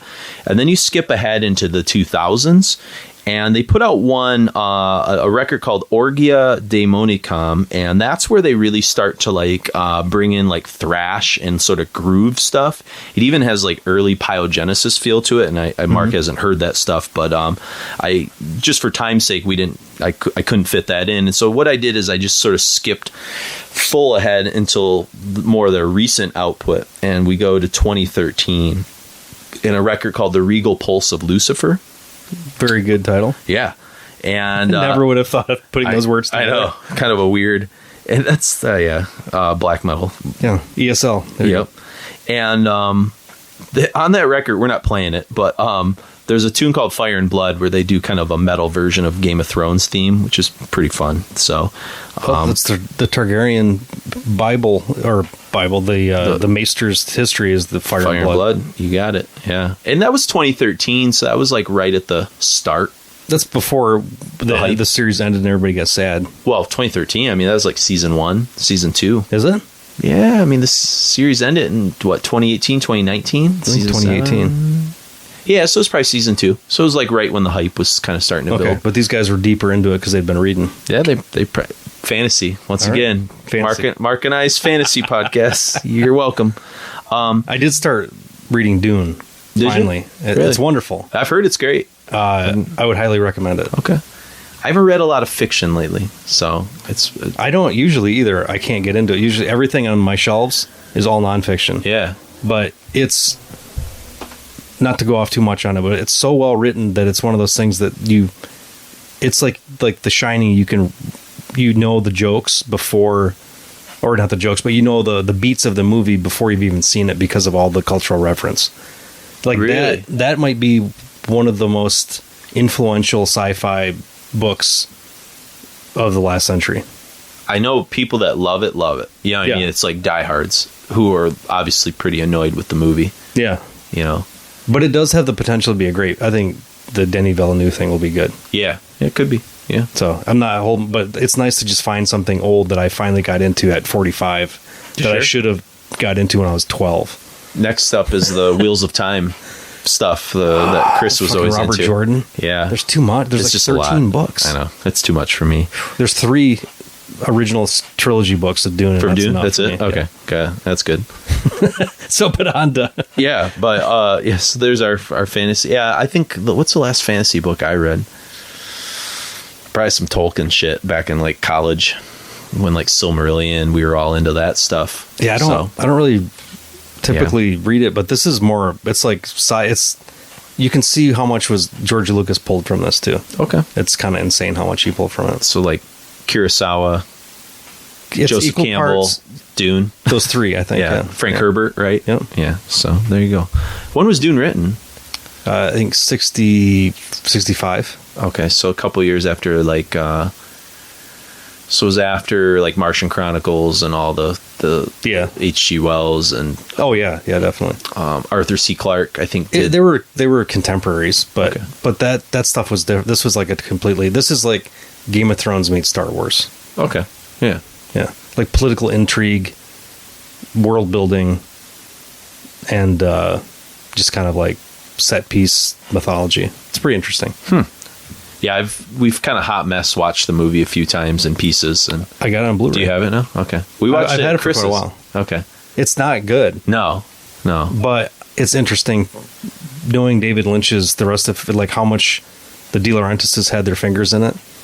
Well, you know the deal with that, right? Is because he interfered with Dune so much that David Lynch said, if you want me to make a movie for you again, like I have to have final cut and you can't interfere with it. And Laurentiis like shook hands on it, and that's how he got Blue Velvet made. It's because like that was produced by De Laurentiis. No one could mess with that. Yeah, no shit. So De Laurentiis did Blue Velvet, but like couldn't touch anything that Lynch did, and it was because of Dune. So I've seen some interviews with Lynch where he's like, it's painful to talk about Dune. I bet because I think he had the best intentions. Yeah, and then he was just like, and they fucking hampered. Got it things. Yep, that's sad. But back to Black. So speaking of Dune, speaking of Game of Thrones, yeah. So we got Regal Pulse of Lucifer here from Thou Art Lord, and the tune we're going to play is called Political Demons in Greek, It's spelled in Greek letters. And this is a cool tune. You start to hear like more.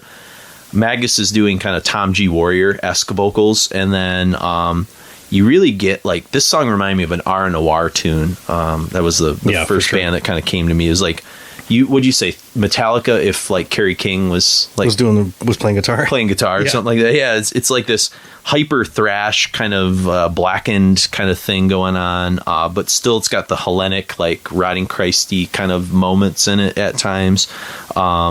But yeah, Sakis is just riffing away and doing some cool melodies and things like that. And so I think that's more where the modern Thou Art Lord, I'm not an expert on the band. I've just kind of piecemealed a few things together when we were putting this there.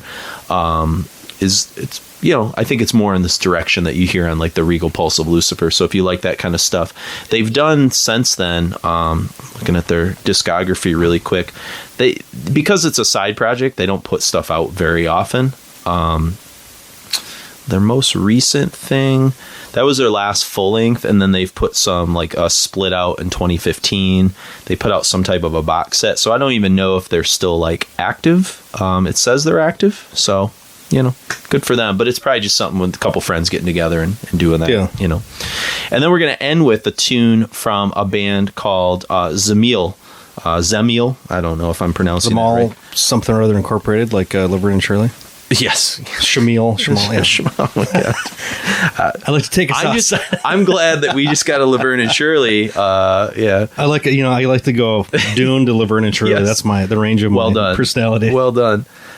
This is another one, thrashy, Hellenic black metal, very Bathory based, kind of a cool, triumphant sort of feeling going on.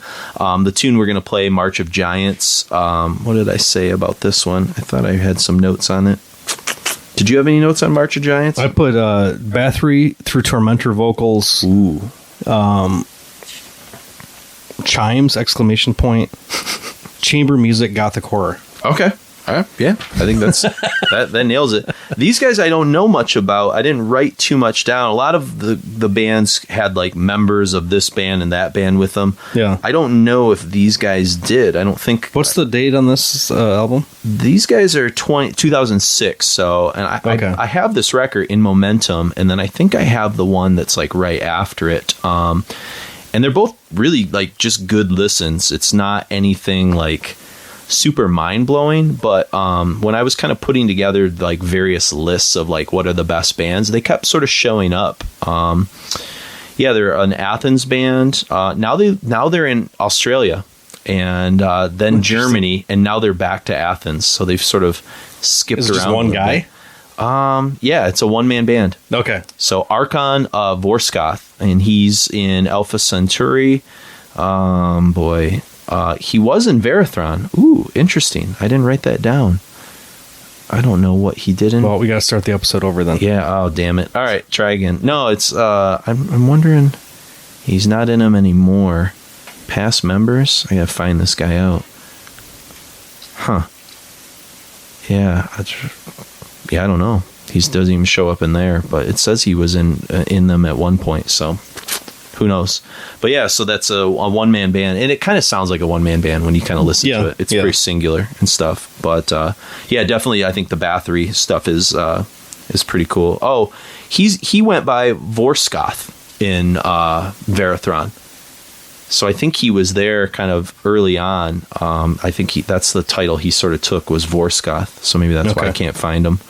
But yeah, he was he kind of on some of the later stuff, he even starts to do like more like proggy stuff. There's a record called Nykta that comes out after In Momentum, which I couldn't track down, but I think I listened to some stuff on YouTube, and it's like longer songs, like 6-7 minutes long. It's more kind of progressive, which I think you get with a one-man band a lot of times. Yeah. So you can indulge all of your fantasies. Exactly. So let's get into it. We've got Thou Art Lord with the era of Satan Rising and Political Demons, and then we got March of the Giants from Zemil.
ashes.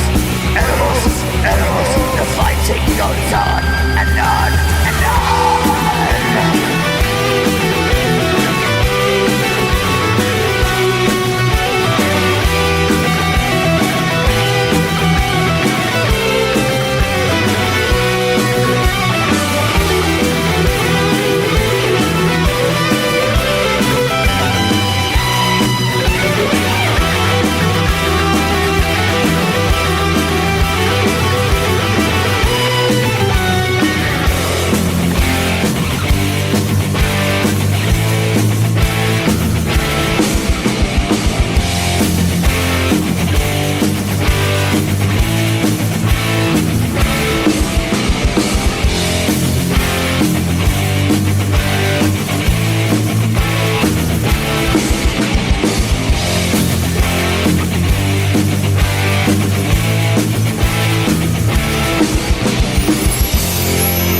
was Zamil with March of the Giants.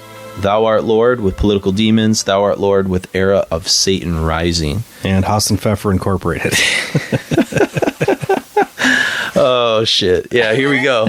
So the next trio of bands that I'll probably butcher, we have Kawir coming up. And Kawir is... it was formed by Necromantia from Varathron, got together with... the main guy is Therthronox, and he's the guitarist. Is that the dark one? What's that? Wasn't it one of the guys, Therthronox, the dark one, or is that... No, I don't think so. He played in...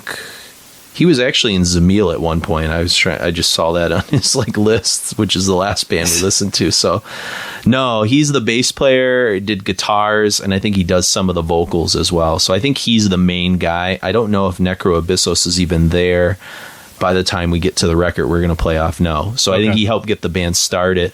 They, I was just reading, they did a 7-inch split with Psy, that Japanese band, on Cacophonous Records in the early 90s or whatever.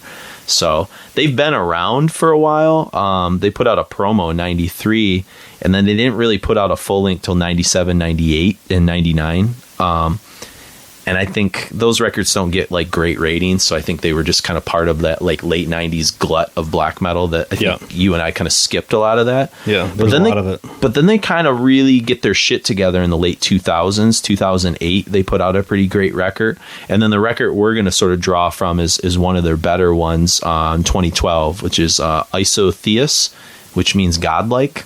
So, but they're still putting out records. They put out one in 2016, 2017, and 2019, and all got great reviews. I have not heard those newer stuff, so, shoot us an email, let us know if that stuff's worth checking out. I'm not really sure, but too much metal, too little time. It's just a lot of metal, man. But yeah, you get a lot of mythology, a lot of singing in ancient Greek in this stuff. A lot of folk influences, and this tune, Hymn to the Winds, I don't know what you wrote, but I kind of wrote that it's got the typical tremola riffs. I have 5 words. Okay, go ahead. Let's hear it. Wrong again sounding, classy drumming. Ooh, all right. Wrong again sounding. That's a tremola riff. There you go. Yeah. I just said there's also this triumphant kind of triarchy of lost lovers, triarchy of... Yeah, that's what. Yeah, sorry, I was second guessing myself. Some of those kind of riffs that are kind of going on too. Yeah, so good stuff. I don't know a lot about the band other than Necroabyssos sang on their first 2 releases. So there you go. And then he's this the Varathron guys are just they populate other bands for a brief moment and then they kind of wander off. They seed and they go away. They're like Horus. They're Horus for black metal. So they just got to spread your seed, man. It's Darwinism. And then we move on to Astarte. And Astarte is kind of an interesting one because I have my notes for Astarte somewhere that I put. Somewhere. I'm losing it. What'd you say about Astarte? Here we go. Seems like a lot of 90s underground black metal. Yep, for sure. Yeah. This is... this one didn't make me think anything too great, but what I think is fascinating about Astarte is that this is Maria Colacuri Tristessa, so it's female. Okay, and so I think that was kind of a novelty at the time. Yeah. It's in a lot of ways it's much more cold and Scandinavian than most of the Greek black metal stuff. Yeah. It was the first female black metal band minus male drummer. So the whole band is females except for the male drummer. Oh, okay. So that was pretty awesome. Yeah. To me, this is it reminds me, this whole album, you probably only listen to the one song that we're going to play, the Doom Dark Years, which is the name of the album. It reminds me of Dark Medieval Times, Satyricon kind of stuff. Yeah. A little bit of Nightside Eclipse kind of feel, a little bit early Dark Throne kind of mixed in. I don't know. There's kind of cool synths sort of mixed in with some of it, the way that Dark Throne and Nightside would kind of do stuff. But I wrote that the title track, the Doomed Dark Years, evil, epic, kind of quiet, foreboding guitar at the beginning, and I think her vocals kind of give me a Nocturnal Culto vibe. Okay. And then Tristessa, she's also a vocalist bass player. really, really cool bass playing, like really rich, folky, full bass, which seems to be like a trademark of the Greek black metal scene, whereas like Norway almost hid the bass a lot of times. It was almost like non-existent in some of that necro kind of stuff. Yeah, even like when there's like in Mayhem, when there's a bass break, there's not a whole lot of bass. It's like punchy treble. Yeah. It's like real punky. Yeah, definitely punky. And so this is like more kind of rich, that like kind of Greek kind of folk element. So yeah, that's pretty awesome. And I believe she just passed away like a year or two ago. So Astarte is no more. Jesus, so somebody in their 40s? Yeah. So I don't know what happened exactly. I'm not sure on the Baron Blood one either from Necromantia. But yeah, so a lot of these bands are hard living, and that's true. Don't go to the doctor. Yeah, Tristessa. So she is R.I.P. But so that's what's kind of going on with the start day, and then we're going to end the set with Agatus, and I'll kind of set up Agatus, and we can kind of talk more about them when we come back, because we'll have 2 Agatus songs that we're going to play, and this is Esgoth and Vorskoth, who were in Varathron at one point. Again, seeding. All comes back. They're brothers, so this is two brothers kind of putting things together, and so kind of cool. So, anyways, we'll talk more about Agatus when we come back. So we've got Kawir with Hymn to Winds from the Isotheus record, and then we've got the title track Doom Dark Years from Astarte, and then we've got the Weaving Fates from Agatus's The Weaving Fates. I think it says Weaving Rates there, but I think it's supposed to be Weaving Fates. So enjoy.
the weaving does go on, riding through the mountains of despair. Fear embraced my body and my soul, seeking for shelter to rest my tired bones. I came upon the rugged hill and saw the crystal castle. Why they seem so far away? They sing not yet as lights I loved before. I stopped to behold. Who calls? What is this creature? One of earth or spawned in the deepest lakes of fire.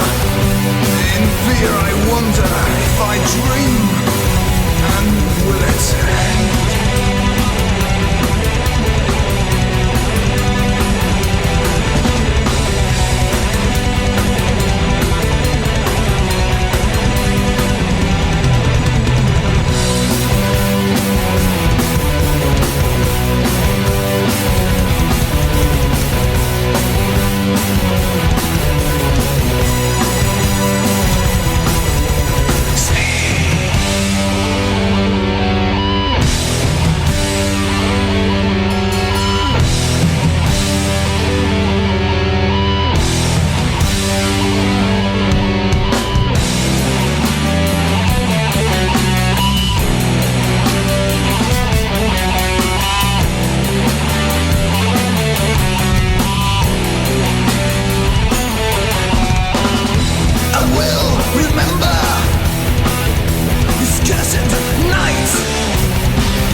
That was the Weaving Fates from Agatus, and then we had Doom Dark Years from Astarte, and Kawir started things off with Hymn to the Winds, or Hymn to Winds, sorry. So, Weaving Fates, that's the second full length from Agatus. They're, again, these Greek bands are so sparse. When you look at Agatus's like kind of output, it's the two brothers. They put out some demos in the early 90s. Then they put out their first full length in 1996. Then their second record, which we just heard, 2002, so 6 years later. And then their next record, which we're going to hear a song in the next set, 14 years later. So 3 records, one in 96, one in 02, one in 2016. And then you go to a band like Paradise Lost. They've been around 33 years or something. 16 studio albums. Yeah, every couple of years. Boom, boom, boom. Very consistent. So yeah, so it's pretty wild. So yeah, so Vorkskoth, he was in Agatus. He's in Zamil too. He played. So it's the same guy as Zamil. Okay, wow. All right, so the same guy that was in Zamil is doing the drums, percussion, and vocals for Agatus. Okay.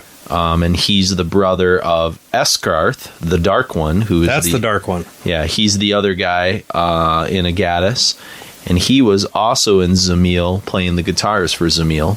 Okay. And then both of them, I believe, he used to be in Kawir, Are you taking notes at home, Jesus people? Christ. Put it on dry erase board and start making. I know, man. This here. is like that Charlie from It's Always Sunny fucking like the best meme ever. Yeah. He's trying to figure shit out. But yeah, and then so Archon Vorskoth used to be in Varathron. He played guitar on His Majesty at the Swamp. That's the only record he's been on. Wow. So like, fuck, man. Like I said, it's a very incestuous, very weird scene to kind of keep track of. I mean, the early Swedish scene was the same way. Yeah, they were all in each other's. It was just bigger. Yep, that is true. Yeah. I mean, I guess the debut, is pretty symphonic and mystical and all that, the Dawn of Martyrdom. But for me, what I liked about the Weaving Fates, this record we just heard the song from, is it's got this like cool like 80s metal feel. I don't know what you wrote about Agatis. I put a sentence muted vibe. Okay, yeah. Dan Swano-ish vocals. Okay. Almost a monomarth harmony. Yeah, I could see that.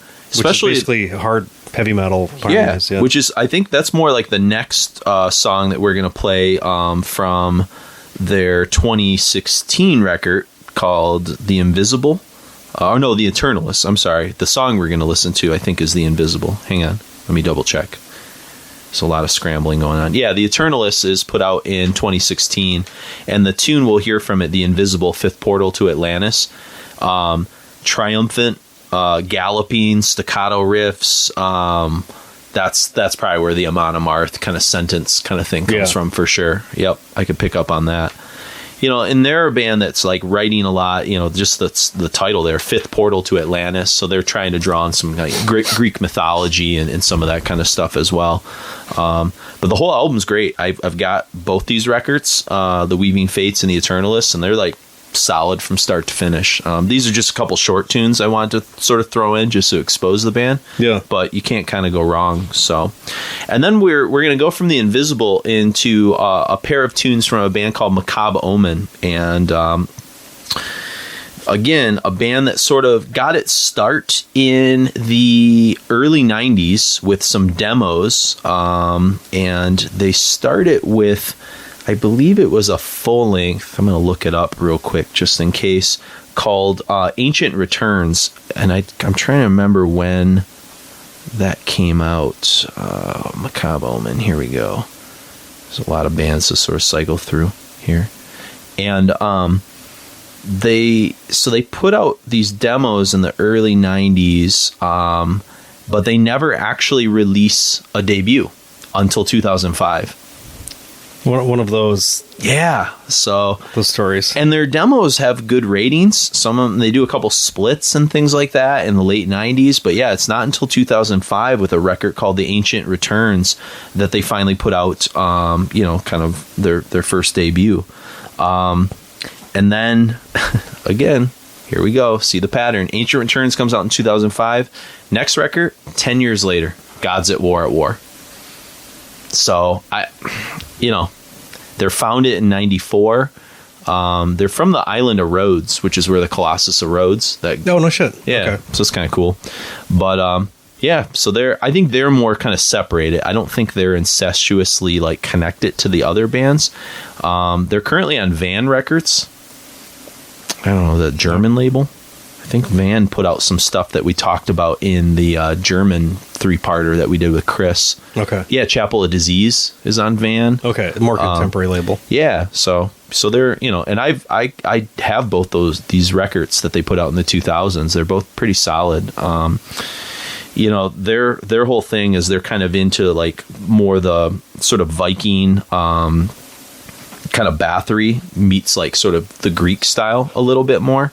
It's a lot more like triumph and sadness and things like that. That's the first word I wrote down was triumph. Triumph, yeah, for sure. It's definitely there. I guess their dad died, or the main guy who wrote the songs, like father died. So I think a lot of Gods of War at War is about like the loss of the father. There's precedent for doing good bands based on the loss of a father. Yeah. Balenfire, for instance. Oh, really? Back to another, oh, yeah, that's right. Yeah, it was Gregor. Paradise Lost reference, yeah. Yeah. And I mean, there's a ton of other. But that was the most publicly, like, that was a grieving, that was the first time that he did, like, death metal vocals. Sure. Yeah, and it's Pretty funny cathartic. because like when you go in terms of like stylized, 10 years is it's an eternity in metal, right? Yeah. So like Ancient Returns, which is the It used to be when we were young. That's true. Yeah, now it's hard to say.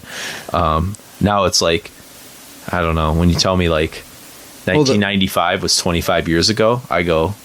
We were just talking about there's some Facebook thing that popped up that from the Cathedral's last show in the U.S. Yeah, it was like 9 years ago or something. 9 or 10 years ago. Yeah. Yeah. Jesus Christ. Ebony Tears, baby. Yeah. Yeah. But no, the reason I was bringing that up is their debut, Ancient Returns, in 2005. There's a lot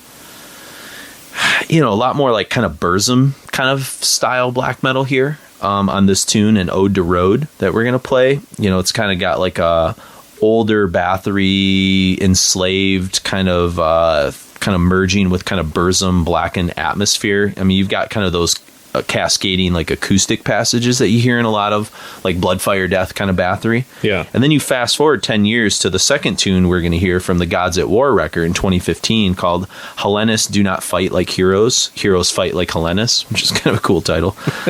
Very Frank Miller. Yeah, exactly. And you get more like, to me, I hear a lot more of that kind of mid-period Rotting Christ, Triarchy type riffing. It's a little more catchy. It's kind of mixed more with like less Bloodfire Death and more like kind of Hammerheart era kind of Bathory. Yeah, I put almost like what did I put for the second? Well, I have this. This is for both songs. Go ahead. Yeah, another one of my word trees here. Triumphant riff. Yep. Blast. Screechy whisper scream. Okay, classical guitar break. Okay. Tremolo Naglfar. Yep. Vibe. Agony vocals. Almost like the Tom G-ish agony vocals that he does. Sure. Almost a power metal break on second song. Yeah. Primordial vibe, traditional folk hook. Yep.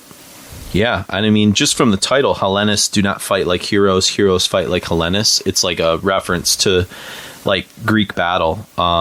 There's even like I think there's a phrase, like a lyric in the song that's like talking about Athens is on fire. Or maybe it's a song on the record later. Mm-hmm. But Athens is on fire is a cool reference to the Persian War, which is where the Battle of Thermopylae, the Battle of 300 comes from. Yeah. And I'm trying to look. Let me see if it's a song. I'm looking at the song titles. No, it must be a lyric from that. Yeah, from the Hellenists do not fight. They talk about city-states uniting. Hellenists join the fight. Athens is on fire. Okay, yeah, so I was right when I wrote my kind of weird notes and stuff like that. Yeah, he says, I have seen 1,000 ships. On one of them was me. I fought on the side of the Hellenists, 300 men following. So it's all about... The Frank Miller comment was very apt. You were right on it. Yeah, and maybe that's where they pulled it from, the 300 movie, because the 300 movie was out by this point. Or just, I mean, that's a pretty classic story in their culture, too. So, but yeah, Athens is on fire, which they chant kind of as not the chorus, but that's chanted a few times in the song.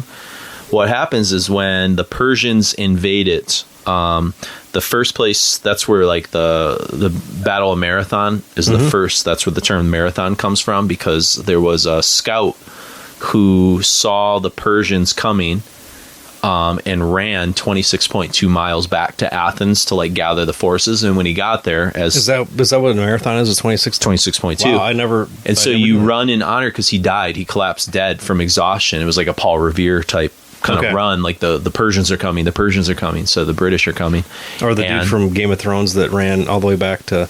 You got it. Yeah. So it's similar to that. And so, then Athens kind of like got their forces up there and actually defeated the Persians at Marathon, which was kind of a shock to the Persians because they were the biggest army in the world at that point. Mm-hmm. And so it bought them a little bit of time.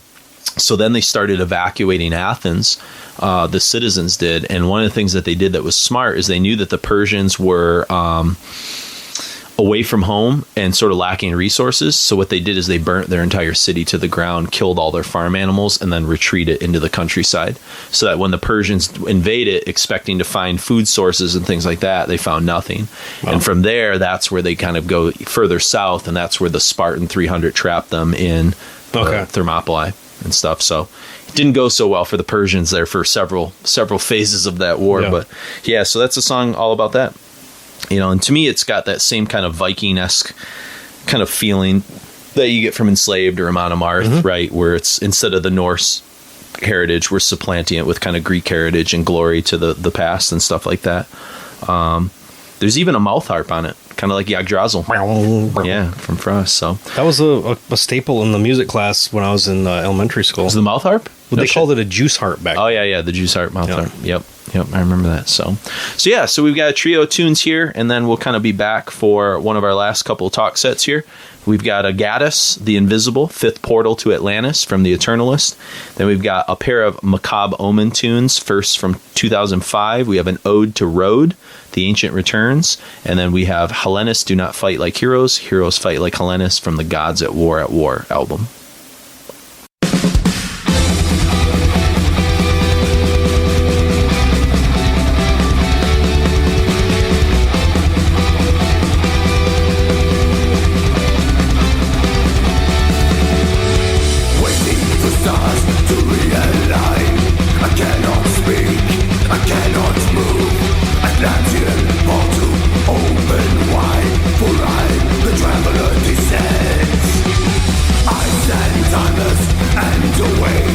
For human peasants to arrive, and through their eyes